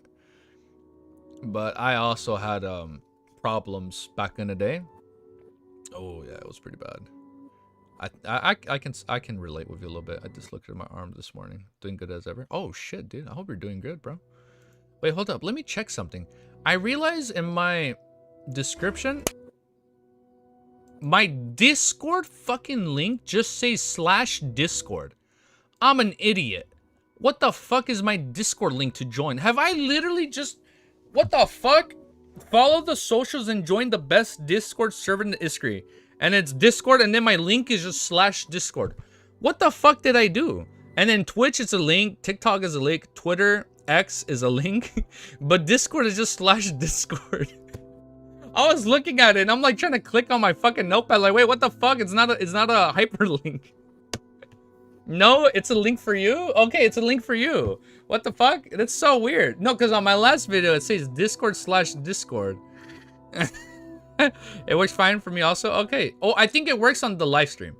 Yes, on the live stream, it works. It just, when I copied and paste from my notepad, this happened. Else, I think it's a YouTube problem. Oh, okay, maybe it's just, oh, it's so weird. I didn't realize that till like just now. All right, well, let's keep reading before I get sidetracked. Yeah, don't worry. We gotta keep reading. We're staying strong.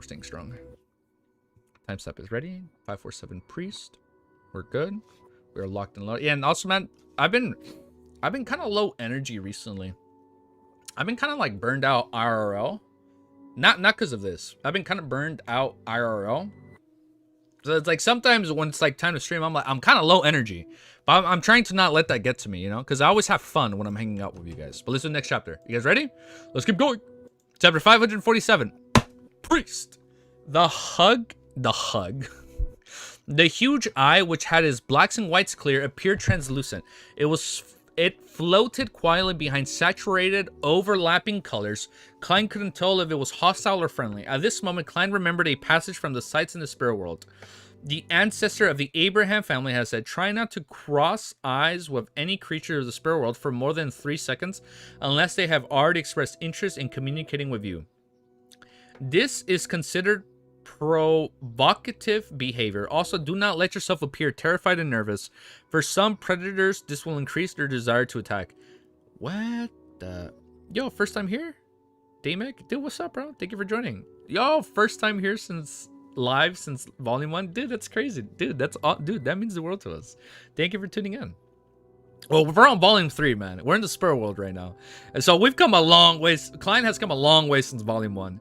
As the worlds flow through his mind, Klein retracted his gaze and continued to chase after the flying hardwood cane in front of him at a rather adequate speed. The sight of the full black armor set and black crown he donned, matched with a cloak of the same color, entered the round eye. But the figure quickly passed by, dispersing far away. It didn't stir up the slightest change. In essence, the Spur world is a very dangerous place. If one isn't careful, one can encounter a terrifying existence at the demigod level. As Klein continued to make his way through, he realized that this place was truly chaotic. Although the 7 lustrous brilliances that could be used to mark his location remained high above, covering the sky, they could still be seen from time to time beneath the feet to his left and right, and from the front and back. If not his black cane, Klein wouldn't have been able to determine his bearings. Suddenly, he thought of the faint fog of the void he saw on his left. Based on a normal human being's content of left, a floating castle. A floating castle. Whoa, whoa, whoa. Hold up. Lore. A floating castle. It was entirely black in color. Its spire towered, and it was covered with vines, extremely reminiscent of a Gothic style. This looks like a Bloodborne dungeon. At the top of the castle stood a translucent woman who was almost as tall as the castle. She was wearing a complex, gorgeous, dark, and gloomy black dress. She didn't have a head, and there was a neat cut by her neck. Her dropping hands held 4 blonde heads with red eyes. What the fuck? Her dropping hands held 4 blonde heads with red eyes. If one looked closely, they would find these brilliant-looking heads were exactly the same. When Klein, who was disguised as the Black Emperor, passed by, the 4 heads the woman carried blinked. Klein didn't respond as he flew forward as though he hadn't seen her. The woman slowly turned her body, letting her heads in her hand to watch him depart. What kind of monsters are these? What the what? Oh my god, what is this? This is definitely something that Cuttlefish is foreshadowing. Like, ain't no way this isn't a setup for something. The black dress reminds me of the Evernight Goddess. But the vines remind me of, like, Mother Earth in a way. I don't know, man. What kind of monsters are these? As a thought flashed through Klein's mind, he saw the black cane plummet rapidly. He hurriedly chased after it. Once again, you guys are doing a lot of dots. Hold up. You guys are like, I ain't saying shit. I respect that. Thank you, guys. He hurriedly chased after him, once again experiencing the feeling of a free fall. After about 8 seconds later, a faintly discernible collapsed building appeared in front of him. Outside of the building floated a spirit world creatures which resembled a giant jellyfish. It extended transparent, sticky tentacles and pulled the surrounding area into its own territory. At the end of each tentacle grew a white skull with deep eye sockets. Sorry, I had to burp. With deep eye sockets, it kept shaking as it floated about with light but slow movements. The black cane passed through the strange creature of the spirit world and hovered in front of almost an illusory collapsing building. Found it. Klein was delighted at first before he solemnly glanced at the giant jellyfish that was waving its skull. What? Bro, the spirit world is so trippy, dude. Now all we have to do left to, like, you know, for a little bow on tie, we run into Mr. Door. Because we know he's trapped in the spirit world, right? Now that'd be pretty hype if we run into him. He made preparations for battle, but he didn't attack immediately. Instead, he tried to emit the profound dignity that came from the high level the Black Emperor card. His eyes indifferently stared at the eye sockets that were deeply recessed. After about 3 seconds of frozen silence, Klein said in ancient Hermes in a low voice, "Leave." That is so hype. The tentacles supporting the skulls twitched twice, and the giant jellyfish slowly floated up, disappearing into the depths of the spirit world. This Black Emperor card is still very useful. I was already considering throwing Mr. Zig's copper whistle. The descendants of death should still have some standing in the spirit world. Klein, that is true. Klein breathed a sigh of relief and descended, grabbing the black hardwood cane. Then he fell into the collapsed building ruins with a sense of anticipation. For him, even if the Church of Storms and the kingdom's military had found this place ahead of him and had taken away the most valuable items, he would still be satisfied as long as there were still some remaining. Even if there's nothing else, it will be sufficient for me to explore an elven ruins and see what information they left behind. When Klein passed through the ethereal barrier that resembled a curtain, he felt the air around him suddenly become thick and heavy. A shimmering wave of life appeared around him, coming from the deep blue water that filled the area. At the bottom of the sea was an ancient dark ruin. Another ruin. Okay, so this is Calvatua's area. All the buildings had either collapsed or half collapsed. A huge pillar carved with strange patterns and symbols extended out from the middle. It appeared to be heading straight up to the top, as if it had supported the place in the past, but now it was broken, was leaning on the top of a nearby building. Klein recognized this place as well as the pillar. It was the hiding place of the sea god Calvatua, a hidden place where the reality blended with the spirit world. At this very moment, an unwilling, painted, angry, and crazy scream echoed in the air. It didn't weaken in the slightest. The scream was precisely the same howl of the hatred that Calvatua had let out before its death. It's really dead. Holding the black cane, Klein landed on the greenish-gray stone road in front of the ancient ruins. On both sides of the road's stone pillar, there were neither thick nor tall, and on them were also strange patterns that were different from the symbols and magic labels from before. At the bottom of each stone pillar, there was a figure sitting beside it. Some of them wore ancient robes, while some wore brown jackets that were fashionable nowadays. As soon as they sensed someone approach, they raised their swords, axes, and other weapons stiffly but quickly. They turned to where Klein was, revealing their weathered grayish-black faces and their shriveled bodies, which were devoid of any flesh or blood. Yeah, Zig's copper whistle carries hard, man. Oh my god. Ugh. Their eyes, feverish and numb, were fixed on Klein, who was wearing a black crown and black armor. It's his devotees. Calvatua's devotees. However, this also means that the Church of Storms and the Kingdom's military hadn't found this place yet. Klein sighed and injected his spirituality... Sorry, I muted myself. He injected his spirituality into the sun brooch. He muttered a word in ancient Hermes, holy. He activated the sun brooch holy elf, and through the corresponding word in ancient Hermes, he temporarily added a holy attribute to the damage he dealt with his attacks, Pa, making the fish species go extinct. He's gonna eat them all up, dude, huh? You guys did say he eats a lot of fish in this volume. Klein flicked his wrist and threw his cane. He bent his body slightly and charged forward the first sea god guard who came rushing over.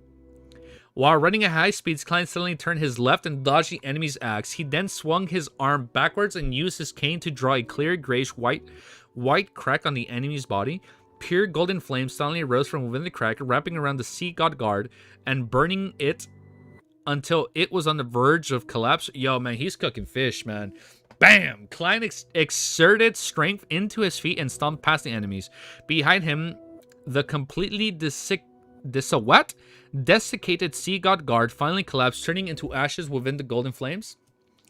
Tap, tap, tap. Klein bent his back, quickly moving forward, sometimes to the side and sometimes diagonally as he passed by each of the sea god's guard. At the same time, he brandished his cane, whipping, stabbing, cleaving, and slashing, leaving different marks on the guards that resembled desecrated corpses. Tap, tap, tap. Klein passed through the road and arrived in front of the half-collapsed ruins. Behind his gentle, fluttering black cloak, the sea guards bloomed into the golden torches, lighting up the grayish-gray stone slate and the pattern pillars. Amidst the chaos, the guards fell down one after another and no longer moved. Klein went up the steps and entered the building where the half-collapsed pillars were. The first thing that entered his vision was I can't read this word. What does it say? The first thing that entered his vision, we're gonna read this first try. Unimaginably huge. How do you pronounce this, dude? The first thing that entered his vision was an unimaginably huge... Unimaginably. Unimaginably? What the fuck was I saying, dude? Holy... The first thing that entered his vision was an unimaginably... No, I know. Like, I know what's unimaginably. For some reason, I couldn't process that this was this word. I thought it was a different word. I'm like, unimagli. I was like, what the It's unimaginably, my dumbass. Was an unimaginably huge blue sea serpent. The scales all over its bodies were simply, and they were covered with patterns that were similar to the symbols inside the ruins. The silence, it's loud. Its gaping jaws bit into the pillar. It curved milky white fangs sinking in. Its body below its head heightened was slumped across the ground. Its coiled body occupied about a third of the expensive hall, like a small blue hill. Bruh, reading comp goes bird. Guys, come on, man. That was engagement bait. That was clearly engagement bait. What's up, Baba? How's it going? That's a clip, boys. I don't know what clip you guys are talking about. That was clearly just engagement bait. Come on, guys. You guys fell for the oldest trick in the book. However, its surface was covered in wounds with a mangled blood and flesh. Even its bones could be seen. A mysterious cyan light had already gathered over its body as this crept slowly towards one of its fangs that was longer than a human arm.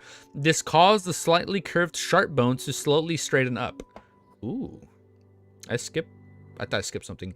Its dying cry reverberated in the air, causing Klein's corporeal spirit body to show signs of instability.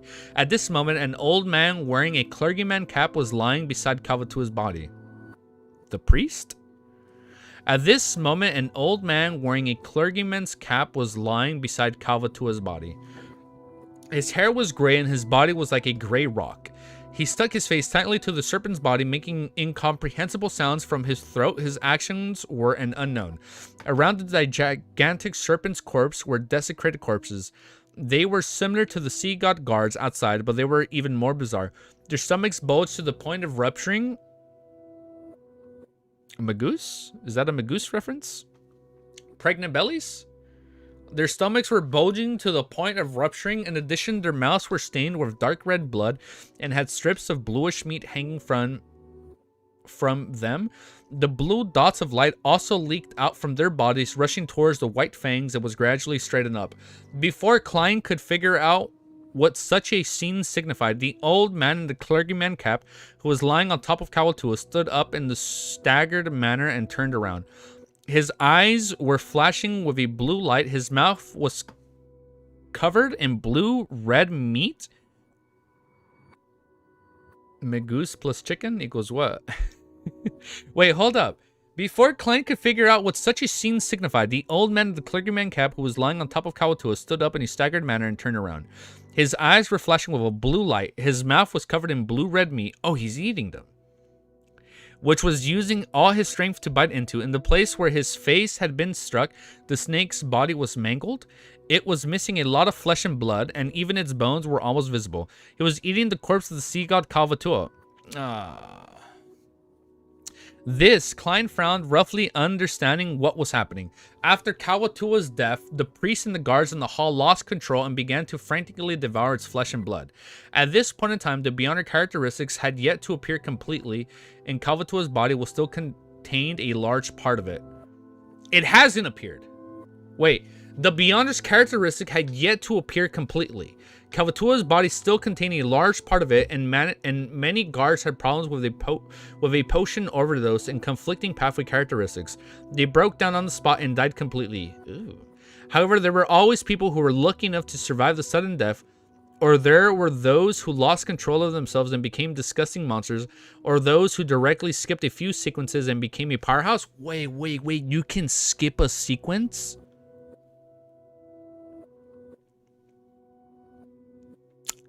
Do we know this? However, there were always those people who were lucky enough to survive the sudden death, or there were those who lost control of themselves and became disgusting monsters, or those who directly skipped a few sequences and became a powerhouse.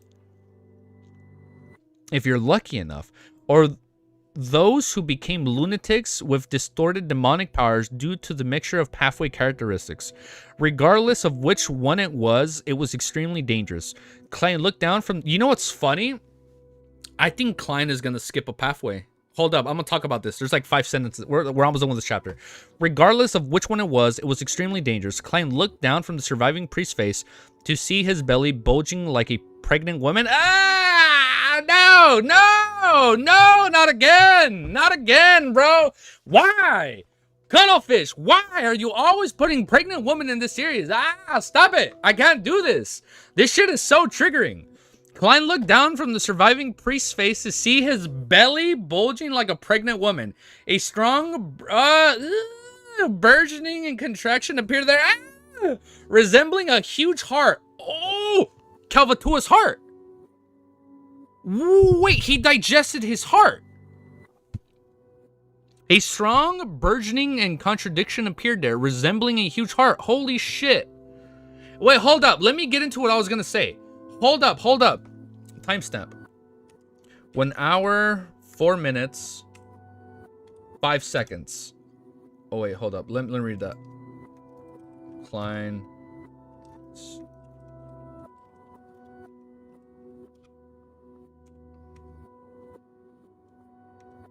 Okay.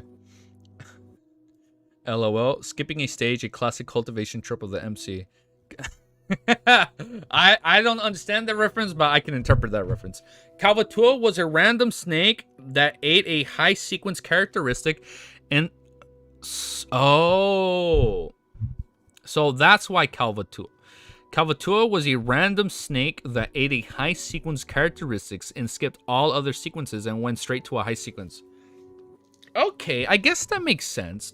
So that's why, first of all, his whole ritual wasn't that detailed like the 7 Orthodox gods, right?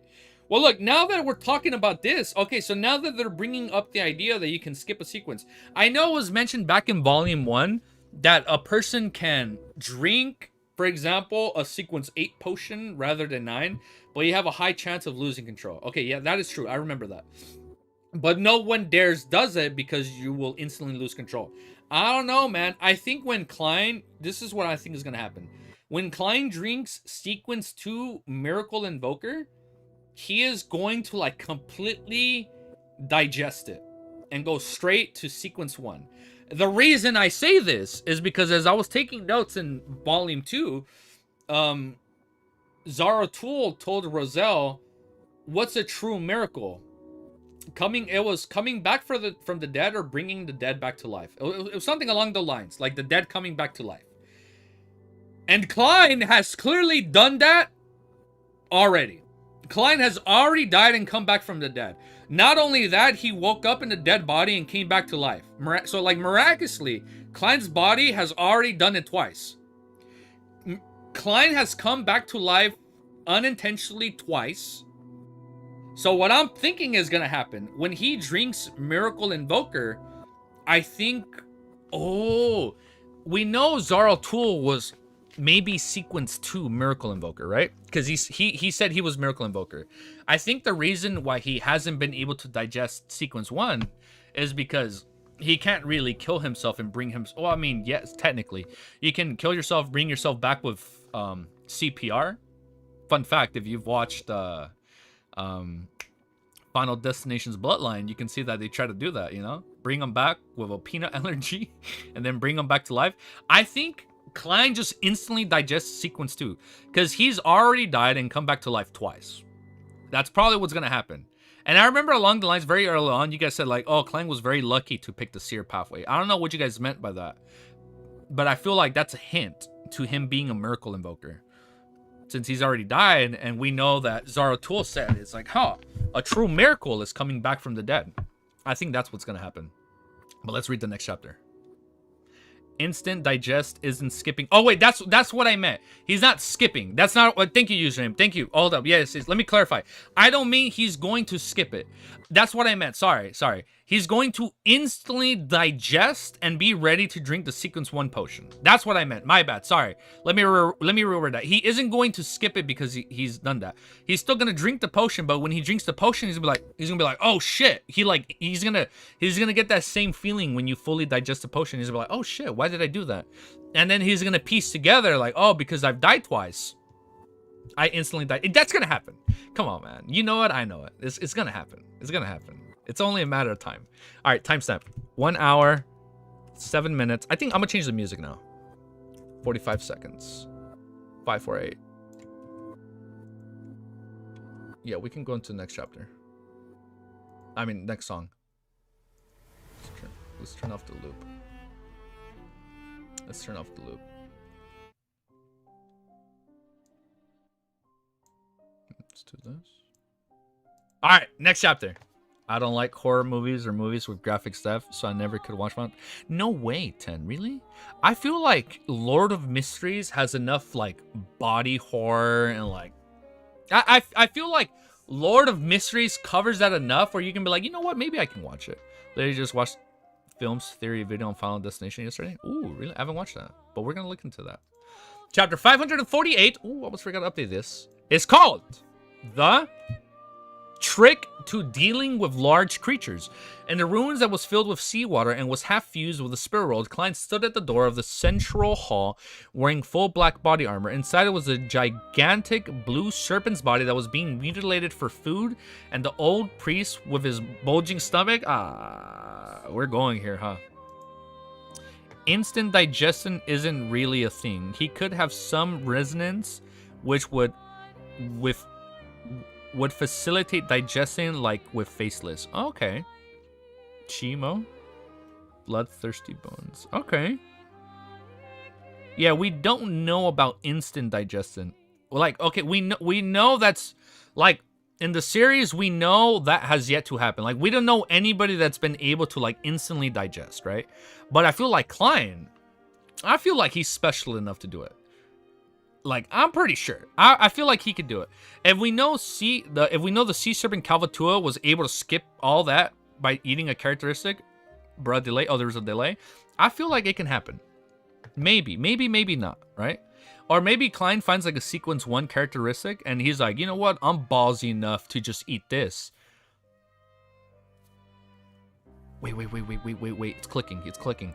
Watch there be no like sequence 2 characteristics out in the world for Miracle Invoker, but then he's gonna take a gamble. Like, I've came back from the dead so I can instantly digest it. So he takes the characteristics for sequence 1. I love blood and gore. Yeah, man. Final Destination Bloodlines. Damn, that shit was kind of grotesque, bro. That shit was like, ugh, it's fucked up. Some of the deaths were fucking crazy in that movie. Just like, be lucky. I don't know what's so hard. Yeah, that too. Maybe just gotta be really lucky. But let's keep reading. Well, speaking of lucky, I messed up on the monster pathway. I labeled 2 the lucky, but only one of them was lucky. So I don't know what's the other. But we'll look into it soon, because I'm almost done with my notes for volume 2. I'm like 10 chapters away, and then I'm done. All right, let me reread this part right here. Wait, no, we're not going to read it. The latter's skin was a grayish black, as though it had become desecrated from prolonged exposure to the wind. His eyes flicked with an azure blue glow and stared intently at the guests who wore a black crown, as though he was considering where he should start his meal from. That's gross, man. Without any hesitation, Klein reached into his body with his right hand and took out a brown translucent bottle. The poison bottle? Then he stretched out his left palm and quickly unscrewed the lid before casually flinging the biological poison bottle to the corner of the hall. But this wouldn't have effect, right? Because we're in the spirit world. But he's just... Well, let's keep reading. In this environment, which was half submerged under the sea, and other than fire of the light, which would consume the undead and evil, no other flames could exist. Thus, it also limited 2 important powers of Klein's magician sequence. Therefore, he could only push his other advantages to limit the right from the very beginning. At the same time as when he threw out the biological poison bottles, Klein's left glove quickly became resplendent, as if he was reflecting the light of the noon sun. Around his body, the undiluting seawater was stained with a golden color as it spread outwards layer after layer. This was the priest of light's power from the creeping hunger light of purification. The old priest who had eaten part of the sea god's Calvatua body was certainly not civilized and polite enough just to watch Klein prepare for battle in a chivalrous manner. The blue light in his eyes suddenly bloomed as his bloated belly once again swelled. How? No, he left the spiral. No, he's in the... Oh! I thought the sea cavern was part of the spiral world. Got it. Undulating. Is he still in the spiral world? I thought he left the... Yeah, I thought he was still in the spiral world. So he left and now he's in some undersea cave. It just fused... Oh, it fused with the spirit world. So it's like they converged. It's a place where reality and the spirit world overlapped. He is in both. Okay, so he's in both. So that's half. Yeah, half and half. So that's why he's using the poison bottle. It's like, oh, it's like a bridge. It's like a connection. Okay. And maybe the moon. Oh, wait. And maybe the moon has a bridge or a connection to the gray fog. And all that connects to the original crater. Just like how, I see. Well, Cuttlefish is setting up how the spirit world and the real world can converge. Okay. Okay, I like that. He isn't and he is and he isn't at the same time. It's like a space in, it's like the space in between. Got it. Thank you guys. All right, we got it. Like the place in Ireland where the veil. Wait, did you say Ireland? Like that place in Ireland where the veil is weak. Nobody will know this place but me. I don't understand that Ireland reference. We're gonna have to talk about that soon. The old priest who had eaten part of the sea god Calvatua's body was certainly not civilized and polite enough to just watch Klein prepare for the battle in a chivalrous manner. The blue light in his eyes suddenly bloomed, and his bloated belly once again swelled. How? An ethereal yet mournful sound came from his body, instantly covering the entire ruins. The voice like was a song of a nightmare, beautiful and also melodious at the same time. It was also cold and bone piercing onto the one that penetrated right to the soul. Klein was frozen in his place. Similarly, all his thoughts seemed like they had been blasted by extremely cold waves of instantly freeze. The old priest's body swelled up in an instant as if he was a resurrected Calvatur or a giant that had walked out of the mystical legend. One after the another, but blue, slippery tentacles all surrounding by silver lightning emerged from under his ripe robe. They shot out and danced in there, striking the stunned Klein. Hold up, we're getting into a fight. Hold the fuck up. Everybody pause. Hold up. We're getting into a fight. Let's pause this. Oh, my stomach is acting up. Oh, shit. The fucking demoness affliction is hitting me right now. Hold up, bro. I gotta hold it in for like one more chapter. Whew. Hold up. Keep it together, buddy. Come on. Oh, my God. My stomach is like bulging and swelling like the fucking, like the priest. Hold up. That's really loud. Hold up. Let me put the volume up for me so I can hear myself clear. Bear with me for 1 second. And then I gotta lower this. Lower it right here. Geeky is pregnant. No, man. I ate some bomb ass food last night. And it is fucking with my stomach, man. I'm paying the aftermath. We are pregnant, guys. Ah. We're having a magoose. We're having a magoose. Oh my God. Oh, shut the fuck up. We're pregnant, guys. It's a magoose. There's a lot of Mr. Fencer that's really good. You should check it out. Dude, link it. I know. Right now, I'm just playing the full song. We're having a magoose. Oh, that's such a funny skit.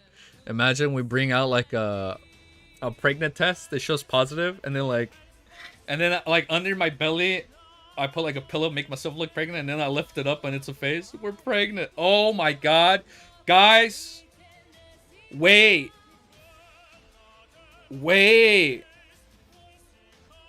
That's such a wait, guys.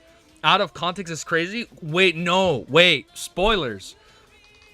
The final episode for reaction for the Donghua. Oh my God, wait. I'm gonna set it up. Episode 1. Guys, okay, this is gonna be an inside joke between you and me. Episode 1, I'm gonna reveal like, yo, we're pregnant. I'm gonna say we. I'm not gonna allude to anything, right? Where I'm just gonna be like, hey guys, we're pregnant. And then when it comes to the last episode, I'm gonna be like this. Hold up.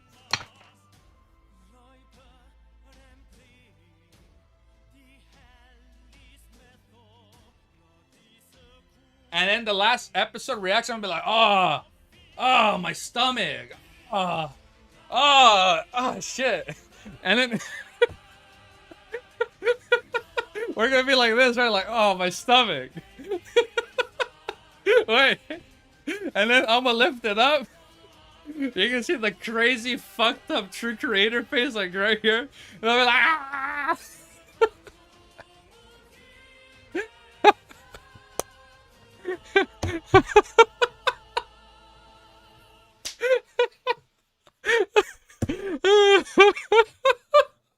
That'd be so fucking crazy, dude. Shit, dude. Oh, you know what? Maybe episode 1. No, like episode 1 of the Donghua reaction, dude. Episode 1. There's like no context, okay? No one says anything, but episode 1 I'll be like, all right, guys. Today we're gonna be reacting to episode 1 of Lord of Mysteries. Oh, my stomach hurts, man. Oh, I'm so bloated. And then we just don't elaborate. And then the entire... I'm fucking crying. Ah, shit. Dude, since episode 1, I'm gonna be reacting with a pregnant belly, and we're never gonna talk about it until the Megoose fight. Oh shit. Dude, it's going to be amazing, and no one's gonna know why. Nah, this is fake. It's gonna be beautiful. Literally episode 1 of the Donghua. Like, I'm gonna walk. Oh shit, I dropped my mic. Episode 1 of the Donghua, I'm gonna walk into frame. I'm gonna be like, alright guys, today we're watching episode 1 of the Lord of Mysteries Donghua. Alright? And then that's it. And I'm never gonna comment on my stomach. Oh shit, you're right. But maybe they won't realize that Megoose is pregnant. Yeah, that might be spoilers. Hold up. You know what? Shit, we can't do that. Oh shit, that's so fucking funny. But like that you, like, oh yeah, you know what? I'm like, oh, I'm so overweight. You just look overweight. Sequence 0 buffooning levels. Doesn't the first episode show? Yes. So I know episode 1 shows Megoose. You know what? In the stomach, she looked pregnant. And in the trailer, she's pregnant. You can clearly see her belly. Oh, no, you know what? We'll just say this. Oh, my stomach is bulging like that creature. That's the song, and I think that's all we say. Shit, dude.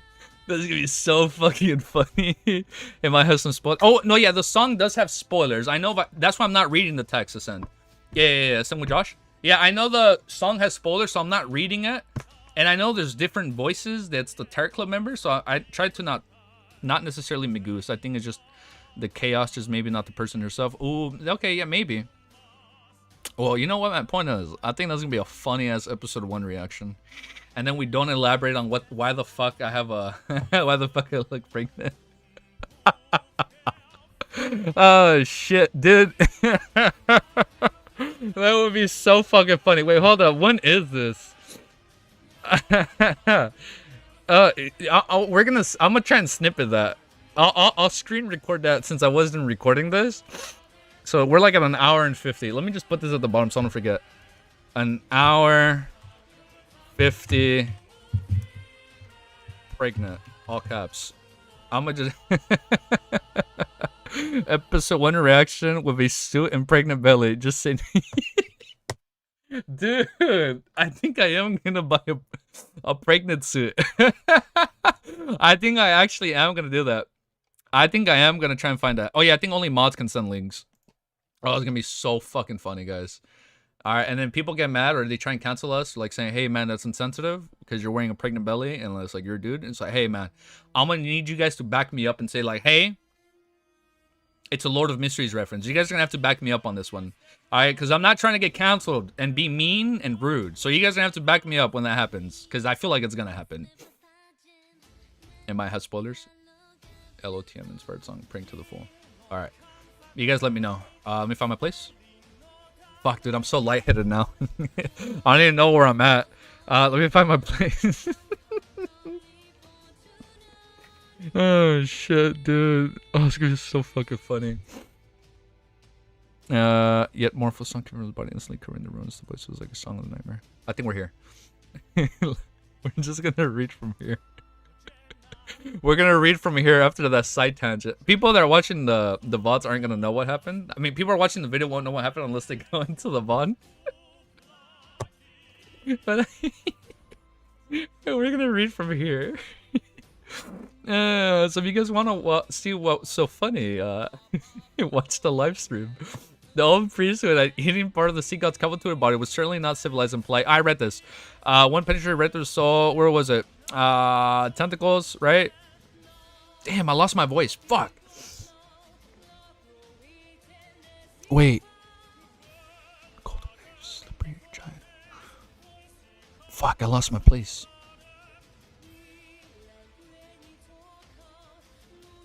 I'm sorry. Did I even start reading this chapter? I have read this chapter. Right? The voice long song couple name beautiful melody is still priesthood and song walk by But in a trivial manner, the blue light in his eyes suddenly boomed. If it weren't for the Zig's copper whistle, which had worse damage for his spirit body, was there. Wait, what the fuck? Am I going ahead? I lost my fucking place, dude. What was the last thing I read? Biological poison bottle. This was a priest of light's power from creeping hunger, light of purification at the same time. It was through the biological poison cloud, quickly reflecting light of noon. I read this, run search for hours layer after layer. This was a priest of light, blowing for the creeping hunger, light of purification. I lost my fucking place. And if theory, yet more for came from his body, instantly covering the entire ruins. The voice of the song was nightmare, beautiful in all the videos. You're reading something about tentacles. Yeah, I remember it had tentacles, right? Oh, right. Thank you. Tentacles. One after another, blue, slippery tentacles all around by silver lining emerged from under the rip above. They shot out, dancing in the air, striking the sun. Thank you. Okay, I lied. Yeah, thank you. Thank you, guys. I found my place. They shot out and danced in the air, striking the stun-Klein sizzle. With a burst of silver light, Klein was sent flying before falling heavily. What happened to the song? Was sent flying before falling heavily at the doorway. The black armor of his body dimmed instantly and cracked, and he had subconsciously thrown the cane in his hand far away.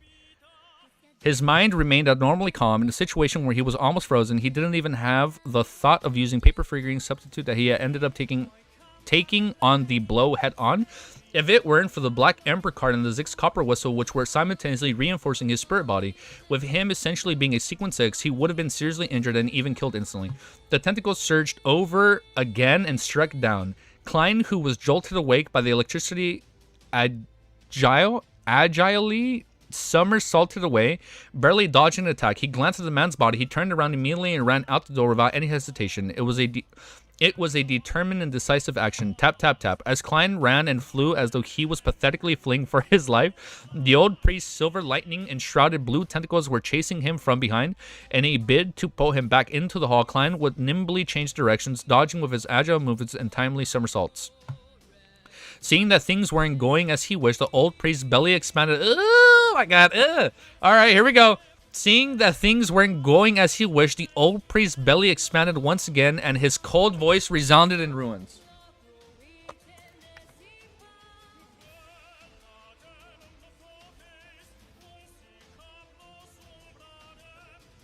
Okay, we're just gonna leave this on. My stomach hurts. Okay. I lost my place. Give me a sec. His belly, it determined decisive act. I lost my place. Wait. The old priest's belly expanded once again, and his cold voice resounded in ruins. But this time, Klein was prepared. Although his body remained stiff and bogged down, it was soaked by the seawater before turning into a pile of soggy paper. At last, the old priest moves. With heavy but swift steps, he attempted to catch up to his enemy. The colossal figure rushed to the door. The colossal figure slammed onto the collapsed roof and wall with a bang. The door here was originally large enough for a creature like Calvatua to pass through, but the collapse of the ruins and madness of the sea god before its death had caused the place to collapse. The collapsed rubble left the door with an opening that was 2 meters tall and 1 meter wide. As for the priest, whose mind was clearly abnormal, he slammed right into causing him to be struck. Klein, who had been waiting for this opportunity, stopped, turned around. He half closed his eyes, straightened his back, and spread open his arms. A beam of golden light descended from the sky, pondering the orb priest's body. Patches of his robes that hung over his body had ignited, and his grayish-black skin and flesh fell to the ground in chunks, melting and evaporating under the pure radiance. Wait, what happened with his belly? It was only then that Klein made out what the oddity in the old priest's belly was. What was it? What was the oddity? It was only then that Klein made out... Hold up, we're not showing all my chest here, right? We're good? Okay. It was only then that Klein made out what the oddity in the old priest's belly was. The swelling was intense, especially in several areas, forming the complete outline of 2 eyes and a mouth. Ooh, wait, yeah, it's Calvatua. This is Calvatua. What is bro doing? It's Calvatua. I'm showing you guys an IRL demonstration of what Calvatua did to the priest. The swelling was intense, especially in several areas, forming the complete outlines of 2 eyes and a mouth. It was as there was someone hiding inside the old priest's stomach, putting their face through an attempt and escape. Bang! The old priest exerted strength with his legs, which were covered in the black serpent skin, causing him to be thrown backwards from the collapsed door. Rocks were sent flying and the seawater surged. You know what? Oh, wait, hold up. This is going to be a good emote. Hold up. Clip this. Screenshot this bad boy. Like this? Like that? Is this a good one? Is this a good new emote? Like, oh, shit.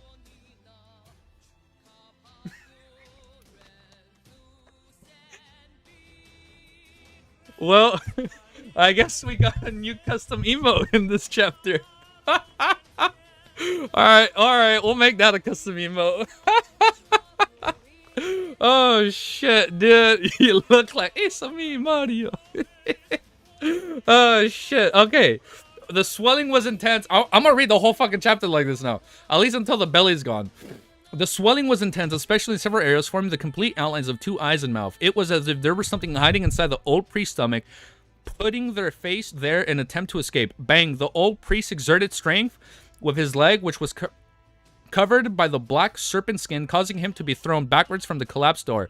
Rocks were sent flying and the seawater surged. He finally broke away from the pillar of light, but most of his body was covered in hideous wounds that caused by collapse of the flesh. Even his face was filled with signs of melting. Tap, tap, tap. The old priest's blue tentacles fell in the air, bringing with them silver lightning as they lashed at Klein from all directions. The face of the abdomen would occasionally make a sound that made the spirit body quieten down. It was like, is it making noises like that? The face of this abdomen would occasionally make a sound that made the spirit body quieten down.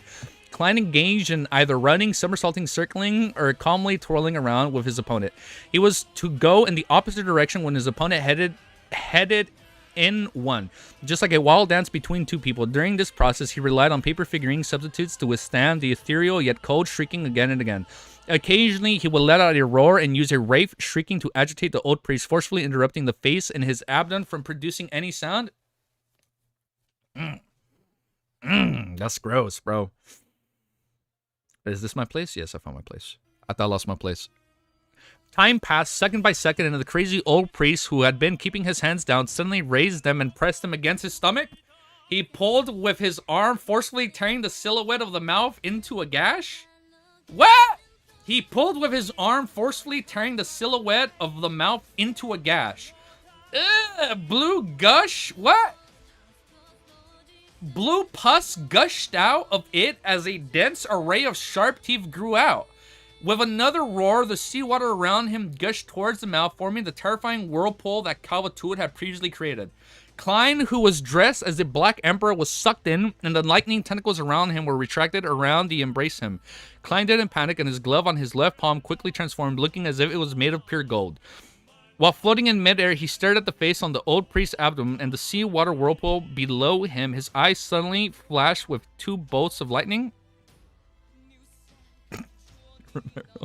Interrogator psychic piercing. The old priest suddenly froze. Oh, he's using creeping hunger right here. Interrogator psychic piercing. The old priest suddenly froze as the face in his abdomen wrinkled and the terrifying suction force from the whirlpool instantly collapsed. I'm gonna take this off. I'm starting to get sweaty with this freaking pillow. Woo! In the waves that were rushing backwards, Klein lowered his body and swarmed through the weak spots like a fish dodging the random failings of the blue tentacles. Sorry, I burped. He rushed to the old priest's side amidst the constantly flashing silver lightning, and at some point in time, the color of his gloves had changed to a pale green. The muscles on Klein's back bulged as he threw out 2 punches, striking the old priest's thigh in the vicinity of his knees. Bang, bang. Flesh and blood splattered from the cold emitting punches. His right leg was covered in a thin layer of frost, and the surrounding seawater was completely frozen. This was the zombie's control over ice? Sharon did have control over ice.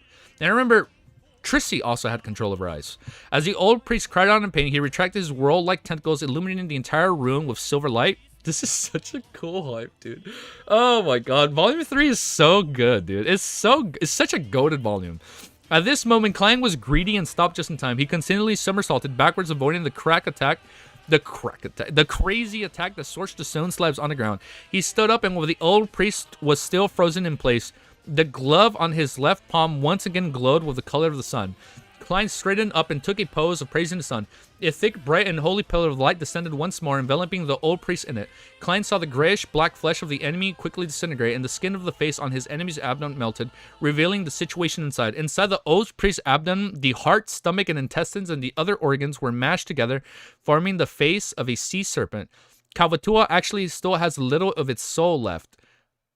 Okay, Creeping Hunger has to eat it. Like, we need to see what happens. Like, this is the perfect opportunity for him to eat its soul. The will of a demigod is truly beyond my imagination. And it's a demigod, technically. So it's like sequence 4, between 4 and 1. Klein somersaulted again, dodging the blue tentacles that thrust at him like a sphere. Wrapped with a lightning, the tentacles, which had been melted away by the pillar of the holy light, stepped into the ground, twitching, twisting, and screaming. The bright and clear light quickly disappeared, and the sinister serpents of the face of the old priest's abdomen stubbornly opened its mouth once again.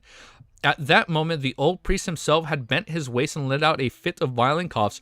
The effort of the serpent's face came to an abrupt halt. The biological poison bottle had finally shown its effects. Klein didn't miss opportunity. He stood up straight again and spread his arms as though he was hugging the sun. A pillar of light with many golden flames illuminated the area. The old priest's figure first bent before shrieking as if evaporating into the air. The serpent face at his abdomen let out a shrill cry before completely vanishing. By the time the light dissipated, the old priest had returned to his original size. His bones had almost melted, with pieces of grayish-black flesh still hanging from its body. Yeah, Calvatua lost to the Sea King John Coatman, so he is in a sequence 2 or above. Calvatua lost to the Sea King John Coatman, so he is in a sequence. Yeah, no. Well, we know Coatman was it's sequence 3, right? Sea King was 3 and above. No, it's 3. Get yourself a man who will let himself be pregnant for you. Yes, get yourself a man who will do anything for you. By this time, the light dissipated in his body, and the old priest had returned to his original size. His bones had almost melted, with pieces of grayish-black flesh still hanging from his body. His aura quickly dimmed as his spirit rapidly disintegrated. Klein rushed over and, relying on his state as a wraith, began to channel his spirit. He wanted to confirm that the old priest was guilty of heinous crimes. Oh. So he's going to go for the priest, not necessarily Calvatua. He's going to get the priest. He felt that he needed to maintain his bottom line, which was something he wished for a precaution against corruption and madness. All of a sudden, he saw images of the old priest presiding over the living sacrificial rituals. Without hesitation, Klein reached out with his left hand to let out a long, starving glove tasted delicacy. Flesh and blood, spirituality, and blown quickly surged into the gaping mouth of his palm, along with the specks of blue light that came from some darkness.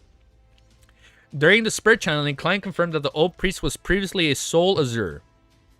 His potion formula and beyond ingredients all came from the Church of God of Combat from the Phasic Empire, and by the time he became a sea god guard, he had already lost his mind and could only obey orders.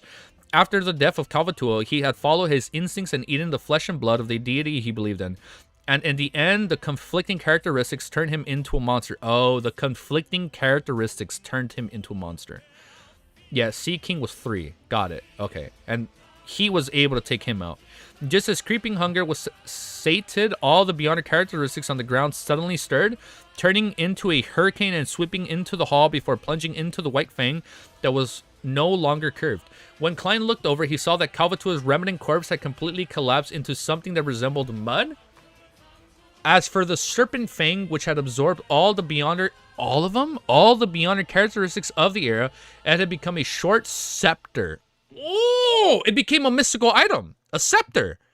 It had become a scepter, quietly embedded in a half-collapsed pillar. Oh, it's embedded in a half-collapsed pillar. On the tip of the white scepter, there was many tiny blue gems embedded with there. Some of them dyed in black and others with a light of dawn. Seeing that Creeping Hunger was sated, Klein rushed into the hall, cautiously approaching the scepter. Before he really came in contact with the scepter, he heard the layers of illusionary prayings ringing in his ear, and he saw the illusions. He saw worshippers prostrating and praying, as well as members of the resistance crying over the shattered statues of their god. All the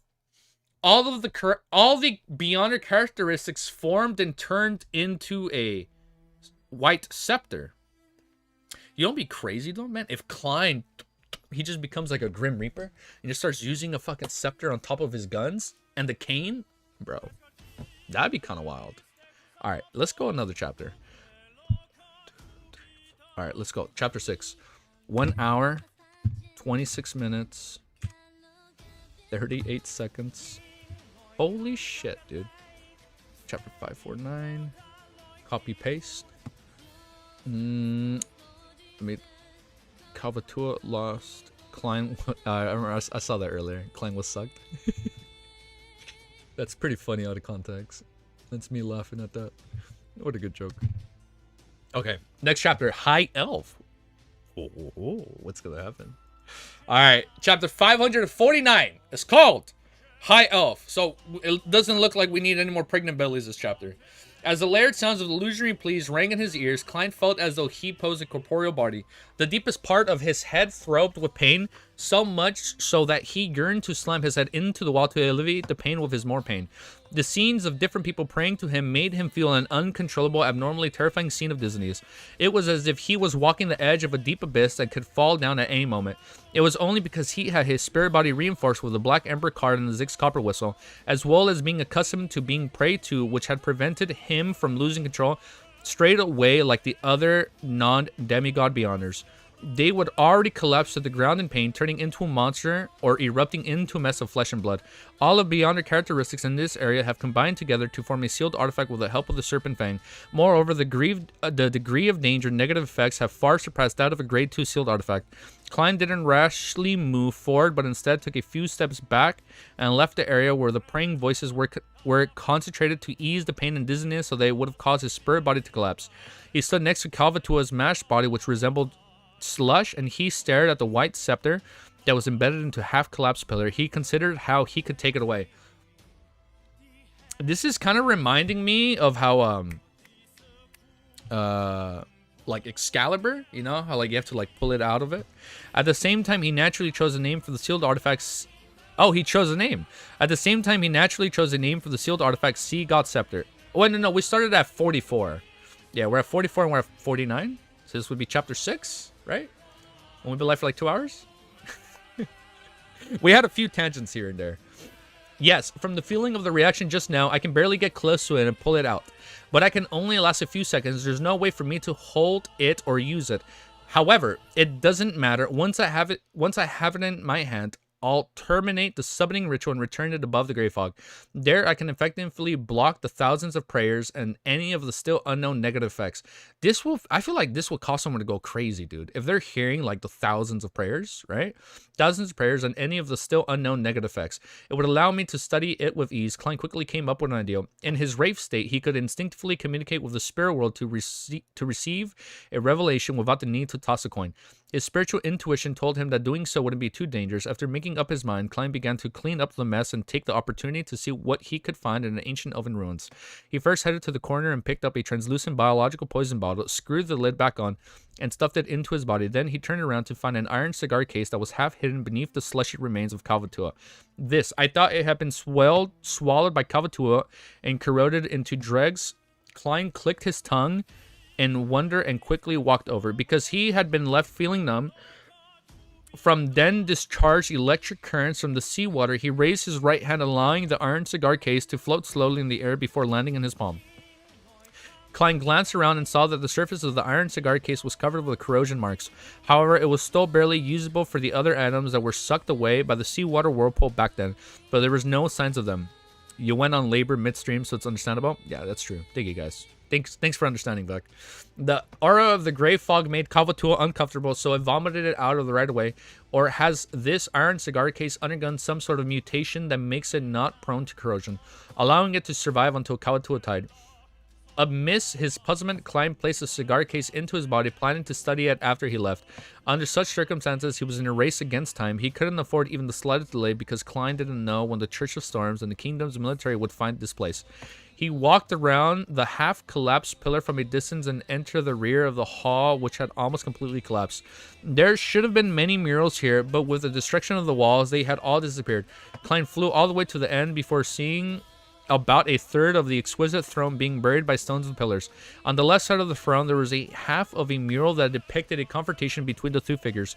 Looking down on the left side of the throne, there was half of a mural that depicted a confrontation between two figures. Hold up, we're gonna get new lore. Looking down on the enemy from above was a man treading waves with a dark clouds above him.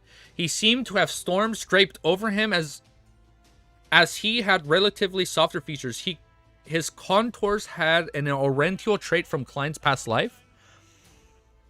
He held a sphere that formed what? He held a sphere formed of pure light in his hand against an ocean that was drowning everything. Beneath the man was a man wearing a simple white robe. His face was blurry and it was difficult to discern his age. It was only barely possible to tell that he was a man. There was a halo behind his head, and the white-robed man, it quietly emitted a bright light like the sun. Lord Dump incoming. Well, hold up. You know what's crazy? Anytime we get a mural depiction, I'm putting it on my lore segment.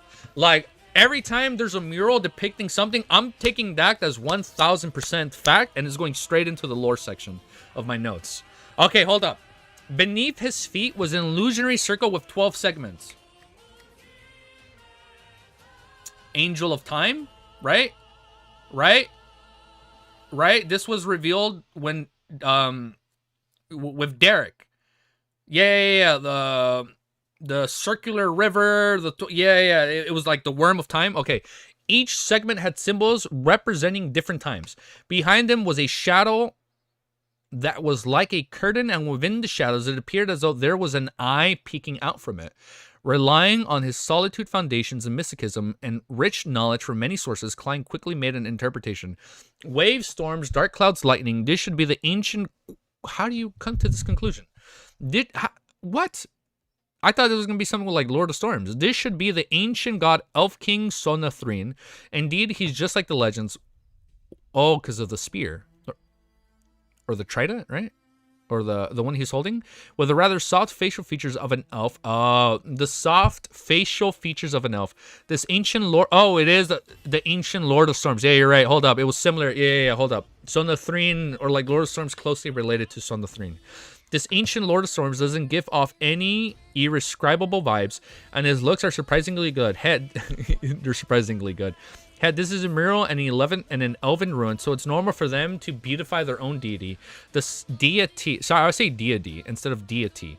The sun-like halo and the 12 circular segments that symbolize time. Isn't this the father of... What the fuck? Isn't this the father of Amon and Adam, the creator who's known in the outside world as the ancient sun god, and is revered in the city of Silver as the omnipotent, omniscient god, the true creator, not the original creator, the true creator.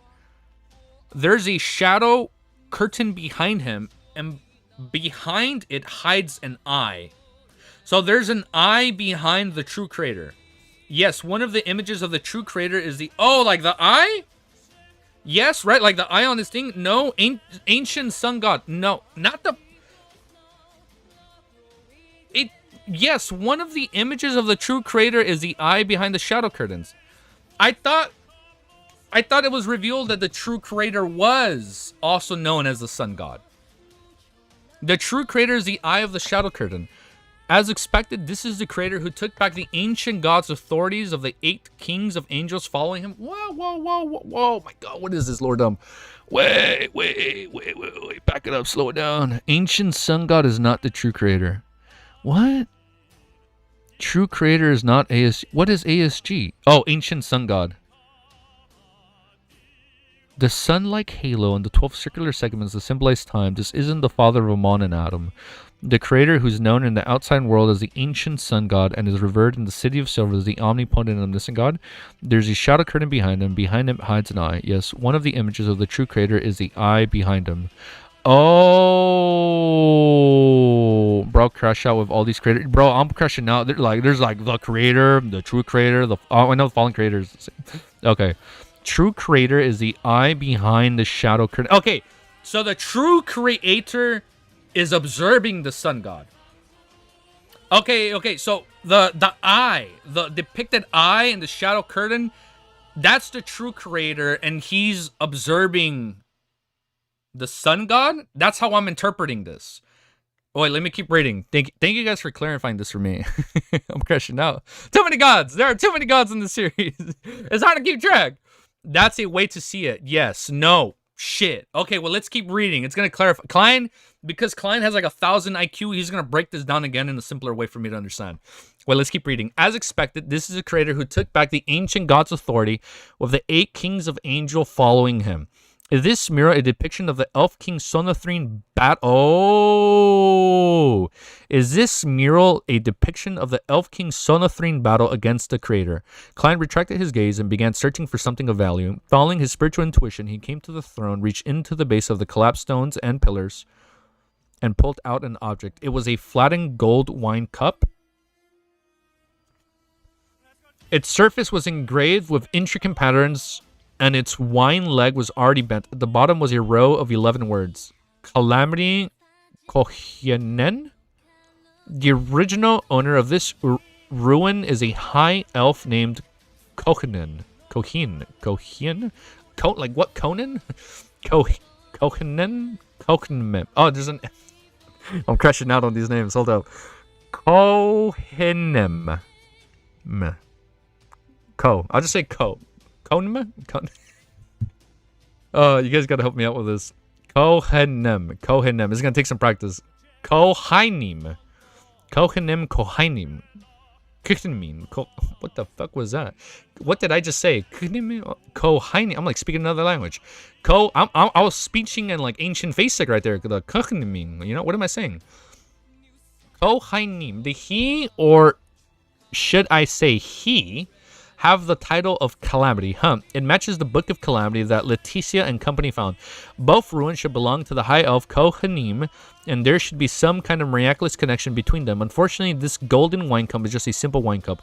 It carries a bit of spirituality simply because it's inscribed with the true name of the High Elf. If Kohanim hadn't fallen, just a real name would imbue the wine cup with extraordinary power. Wait, hold up. Hold up. This thing can text speech. Hold up. It carries a bit of spirituality simply because it's inscribed with the true name of the High Elf. If Kohinum hadn't fallen... Kohinum. Google Translate time? Yeah, try Google Chan came in clutch. Text-to-speech worked out. Kohinum hadn't fallen, just a real name would imbue the wine cup with extraordinary powers. What a pity. Klein initially judged that Kohinum was completely dead because sea god Kalvatua had inherited his powers. However, Klein couldn't be too sure, because despite it being hundreds or thousands of years later, the Book of Calamity still had the quality of driving Leticia, a Beyonder whose sequence wasn't too low to lose control. Furthermore, it doesn't seem like something sea god Kalvatua was capable of. Klein, could the High Elf Kohinum have the ability to split his Beyonder characteristics? You can split it? Wait, if you're splitting it, you're neither creating nor destroying. Has the ability to split his Beyonder characteristic. Klein, Kalvatua only inherited a potion. Most of the remaining Beyonder characteristics is the source of Book of Calamity's unique quality. What? Kohinum is dead, but he hasn't completely perished. Yeah, it's like having kids, you're splitting characteristics. Like, you guys both said having children at the same time. Man, this series really has this thing about pregnant bellies a lot, huh? Okay. So, it's like having a child. You're splitting the characteristic. If you have excess Beyonder characteristics, you can remove some. Which would make it easier. It will make it an easier burden on the individual using the characteristic. Okay. So, you have a less chance of going mad? Yeah, we're adding that new pregnant belly emote. The most common way to this is to have a child. Yeah, I remember they did say that. You can, like, have a child and then, like, you can, like, lessen your burden. Kohinum is dead, but he hasn't completely perished. Of course, Kalvatua, who swallowed Kohinum's Beyonder characteristic, was just a beast without intelligence. No one knows what happens at this time. Perhaps some of the characteristics were lost and formed a sealed artifact. After Kalvatua's defeat, it fell into the hands of the Church of Storms. Yes, I'll ask Little Sun via the world at the Tarot Gathering next week. He should know what Kohinum, he should know who Kohinum is. Actually, there's no need to ask. He'll be offering 2 pages of ancient god legends. Perhaps there might be a detailed description of the High Elvens next time. After thinking it through, Klein stuffed the wine cup into his body. After all, this was made of gold, and even if the High Elf Kohinum wasn't dead and it has some sort of connection with the wine cup, the Grey Fog could still block him out. After a thorough check and Seeing that there was nothing of note, Klein quickly flew back outside and picked up the black hardwood cane before wiping out any traces of the battle. Then he took out a paper figurine with a casual shake. He threw it into the sea water, causing it to quickly turn soggy before reducing to dust. The earlier parts can be inferred with it, but I won't have the time or opportunity for the rest. Luckily, I am now disguised as the Black Emperor. As for the remains of Kalvatua, his flesh no longer have any value, and his bones are too heavy. It might affect my ability to wield the Sea God Scepter. With the help of the Cognitation, Klein stabilized his state and quickly flew towards the white bone staff on the half-collapsed pillar. Again, the sounds of illusory pleas filled his ears, either pious crying, fanatic, or numbed worshippers filled his vision, and the throbbing and dizziness became more and more intense. Ooh. You can go for a minute, don't spoil chat, but thank you guys. Yeah, thank you. Well, we'll ease up on spoilers for a bit. Relying on his rich experience in the spirit body reinforcement from using the Black Emperor card and the Zix copper whistle, Klein barely managed to hold on until he finally arrived beside the Sea God Scepter. He extended his right hand and he grasped the middle scepter of the white bone scepter. As soon as the two made contact, the scene before Klein's eyes became clear, and the buzzing sound beside his ears instantly became real. He saw the bald, wheelchair-bound rebel Kalut collapse on the ground, struggling to reach the shattered figure of Kalavatua, chanting its honorific name over and over, his eyes filled with despair. He saw Edmonton, with his blue sea serpent tattoo, prostrating himself in front of another Kalavatua figurine, which was strangely bleeding, constantly knocked. Oh, is it bleeding because he died? Strangely bleeding, constantly knocking his head against the ground, creating a bloody mess. In the slums, he saw believers hiding in their homes, weeping and praying numbly. Klein's black armor couldn't support his body anymore, and it quickly collapsed. At the same time, his solidified muscles tightened as he exerted strength with his hands. Amidst the layers of resonating prayers and numerous clear scenes, he suddenly pulled out a short white bone staff to symbolize the sea god's authority. Whoosh. The sea water in the ruins surged violently, either churning or transforming into a whirlpool. Klein calmly held on to the Sea God Scepter with his pitch black crown before immediately vanishing. He directly returned above the great fog. When the familiar towering palace entered his sight, the sounds of praying and the hallucinatory scenes in front of him had already disappeared. Sitting on the high back chair belonging to the fool, Klein lifted his right hand and examined the Sea God Scepter, inlaid with blue gems and stained with some darkness in the light of dawn. Countless points of light floated around the sealed artifact. Each point of light seemed to correspond to a praying believer. This caused the milky white body of the scepter to glow with psychedelic and holy streams of light. At this moment, Klein felt like the scepter was a true body of the sea god. Wait. At this moment, Klein felt like this scepter was a true body of the sea god? Author's note, see chapter 93. What's in chapter 93? All right. Damn. That's a good chapter. Holy shit, man. So much lore. So much fucking happened. What time is it? I think we can read another chapter. Let's read another chapter. Let's read another chapter. All right. Let me do... No, it's a long title. 1 hour, 43 minutes. Oh, wait, no. Let's do 1 hour and 44 minutes flat. I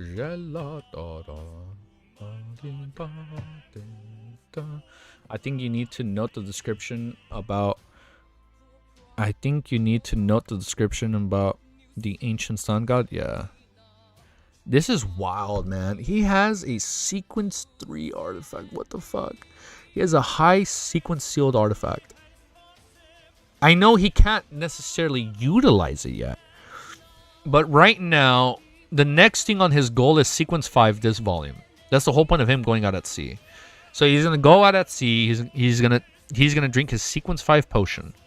And then I feel like by the time we get to volume 4 and he becomes a high beyonder, a high sequence beyonder and reaches sequence 4, then maybe he might have better grasp of it. What do you think about the ancient sun gods so far? Easy Geeky, he soloed all the ancient gods like a Giga Chat. Bro, it's like, oh, let's talk about that. Hold up. It's like, first of all, I was under the assumption that the true creator's nickname was the ancient sun god. I thought that's what was revealed in volume 2. I thought in volume 2 they said the ancient sun. Yeah, let's talk about the ancient sun god. He's the goat. He's a Giga Chad. You guys were saying Father Trotsky was a Giga Chad. I think ancient sun god's a Giga Chad. You're telling me he soloed all the ancient gods just like that, easy peasy lemon squeezy. So now the one thing I'm confused about. Why is it depicted that the true creator, he is the omniscient and omnipotent? So the omniscient and omnipotent God is the ancient sun god, the creator. Oh, wait. The creator and the true creator are damn, I just puked. Hey, dude, I hope you're good, Romero. I hope you're okay, bro. The true protagonist of Lord of Mysteries, the hydrogen bomb versus coffee baby. No, I don't know. I've never understood that meme, dude. I don't get it. So, the ancient sun god is, i.e., the creator. There's the creator, and then there's the true creator. That's our enemy. He's our op. So we have him. It means something is just so much more. So we have the creator.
XK, dude, thank you for the $2 donation. Sorry, I'm muted.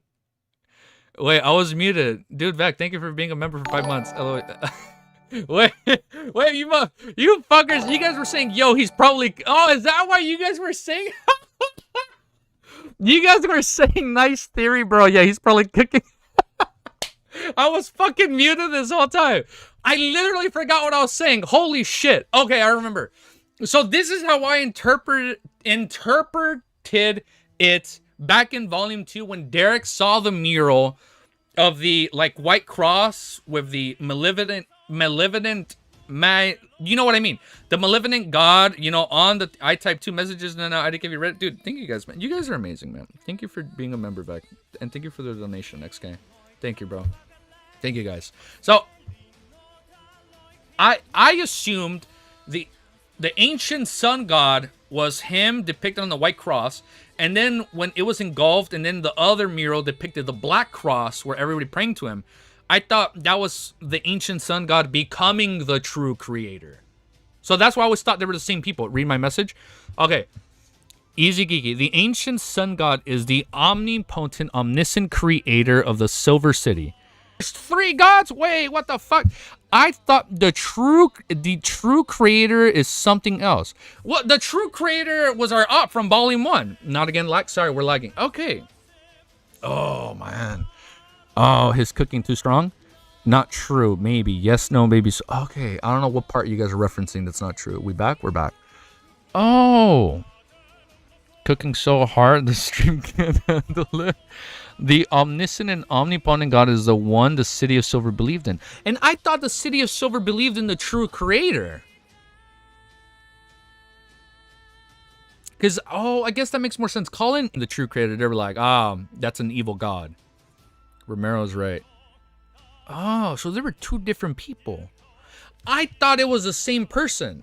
I thought the ancient sun god was corrupted when like all the black miasma came out of the ground and engulfed him when he was surrounded by the other 6 ancient gods. And I thought the ancient sun god was corrupted, and then he became the true creator. You know, our enemy since volume 1. And Romero tries to spread the true creator propaganda. Okay.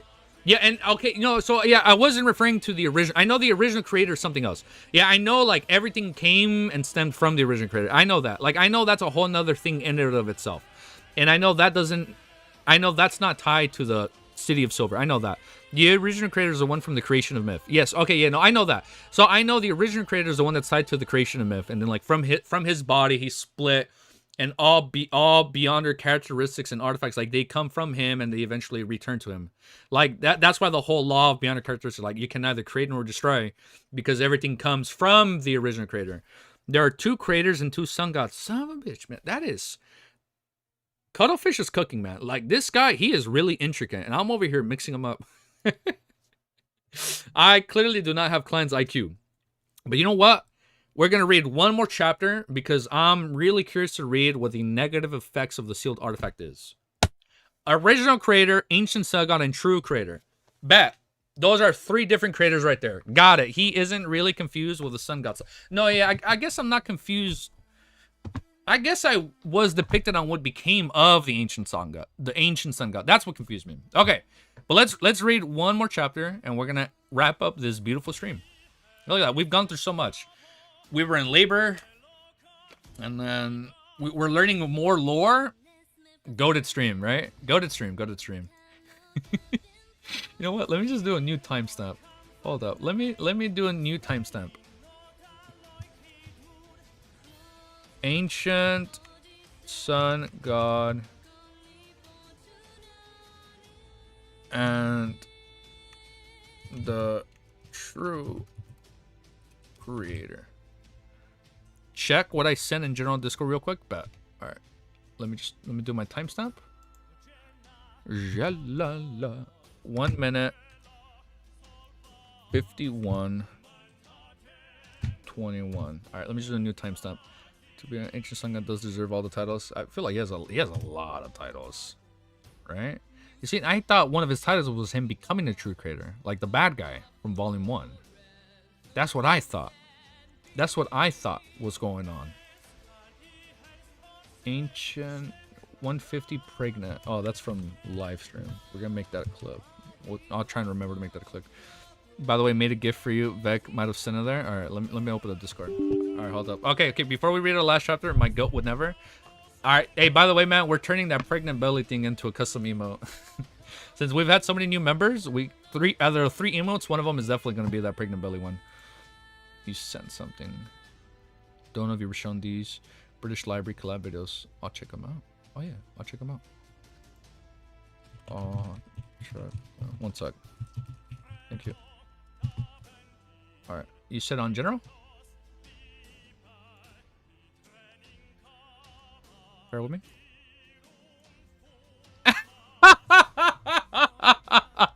What the fuck?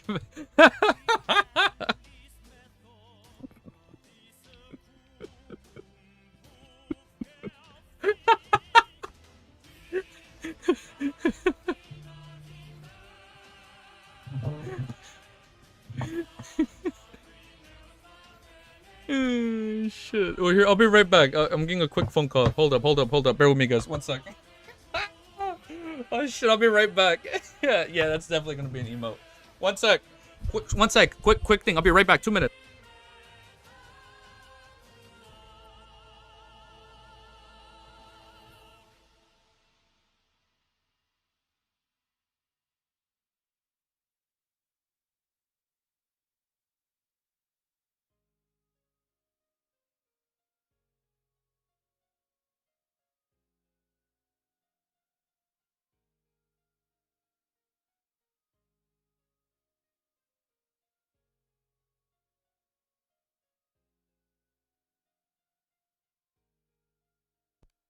Wait, I might have to end stream now. I thought I had time for one more chapter, but I might end stream now. But that's definitely gonna be a, a fucking emote. Oh shit! Check clip I sent. Oh, you sent a clip. I saw the GIF.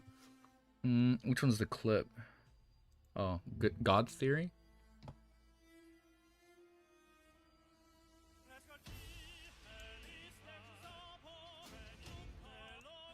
Why can't I hear myself?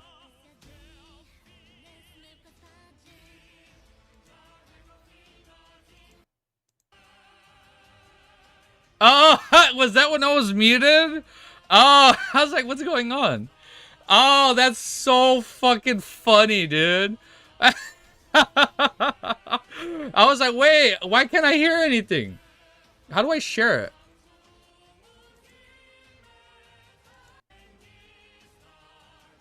How do I turn this into a short? Wait, discard clip. Edit. Okay, yeah, we'll turn that into a short. That was so fucking funny, dude. I can't believe I did that. I didn't even realize that. All right, well, we got our new GIF right there, and that's our new custom emote. Yeah, I think I am gonna end stream. So let's do overall thoughts. Art channel. Let me scroll down. Oh, that's the scepter. Okay, wait, hold up. Let me do a timestamp before we look at everything.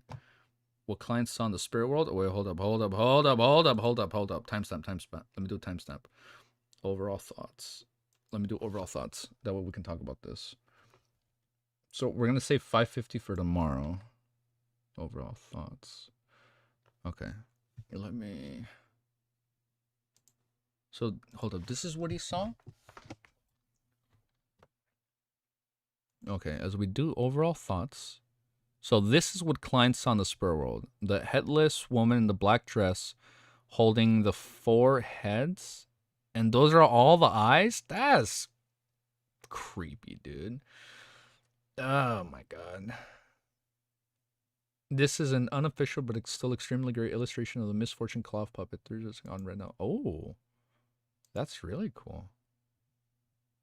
Damn, so much happened. We got so much new lore. Don't send this here for no spoilers, even if I get this, even if it got the spoiler tag. All right, man. Well, you know what? We're gonna end it right there. I had an amazing day hanging out with each and every one of you beautiful individuals.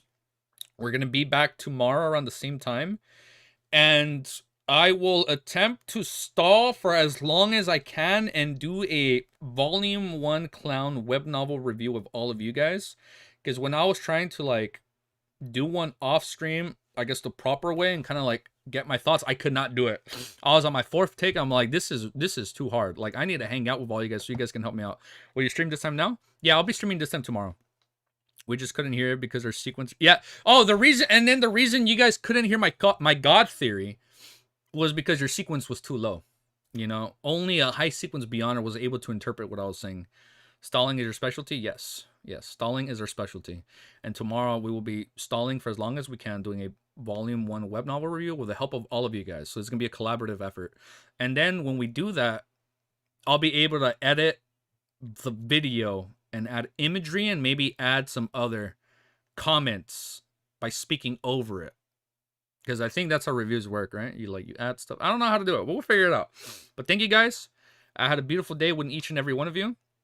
We had a lot of new lore. I think the Spur World is crazy. Whoever can make it to Wistream in 2 hours, manage music for me, please. Yeah, we have to do that. And I know he's almost done with volume. He's almost at the time loop point in volume 2, right? So I want to check that out. I want to see if he figures that shit out, because I know I was like, what the fuck is going on?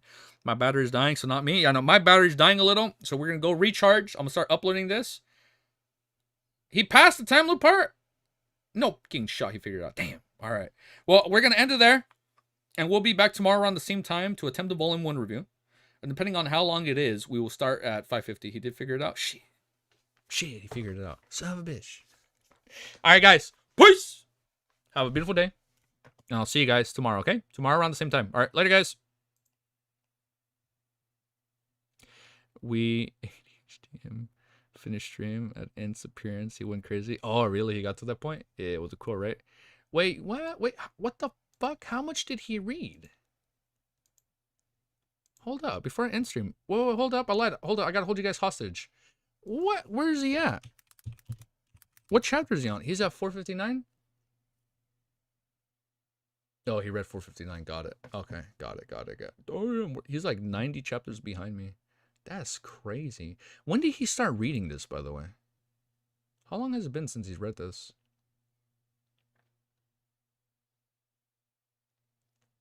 He started 2 months ago? All right. He started in March. He is speed. He's doing until 470 now and finishing volume 2 next stream. Oh shit, he's gonna finish volume 2 then. Yeah, his speed is insane. Yeah, how long does he stream on the day? Yeah, he streams I know he's been streaming like twice a day recently. That's crazy, dude. He's gonna finish volume 2 either today or tomorrow, but I'll see if I can tune in then. Alright, but I'm gonna end it right now. All right, well, I think that's about all my free time. So we'll be back tomorrow same time. I became so impatient yesterday. I read 50 chapters on COI in a day. Damn, easy. Got to finish volume 3 and 2 streams in. I have a question. How long until we finish 10 chapters of stream recently? Oh shit, that's good. All right, wait, hold up. How many chapters do I have left in volume 3? Roughly, like 80, 90, 100. Now goodbyes. Yeah, we'll say goodbyes now. All right, let me close this. Let me close this. Oh, flashbang. We're gonna close this. We're gonna keep that open. Close. 200 chapters. Oh shit, we got a long way to go. But we're not gonna be done with this shit until like 750 then. God damn, that's like, oh, well, at least we'll be at the halfway point. All right, that's good. I'll take it. At least we'll be like at the halfway point of the series. Okay, that's a lot, but it's okay. Okay, this is a goated ass volume. So we're going to be seeing a lot of Grim and Sparrow. Okay, so by that alone, in the next 200 chapters, we're going to digest. We're digesting Faceless halfway through the series. We're going to dissolve the mental corruption on Rosongo's artifact. And I feel like in the next 200 chapters, we might be able to digest Sequence 5. I'm feeling 2 sequences this volume then. Okay, all right, because there's no shot we only do 1 sequence in 200 chapters. We have to do at least 2. All right, guys, I'm going to let you go though, okay? Sorry for holding us hostage. I'll let you go. We'll be back tomorrow, and we will have a new emote ready by tomorrow. All right, later, guys.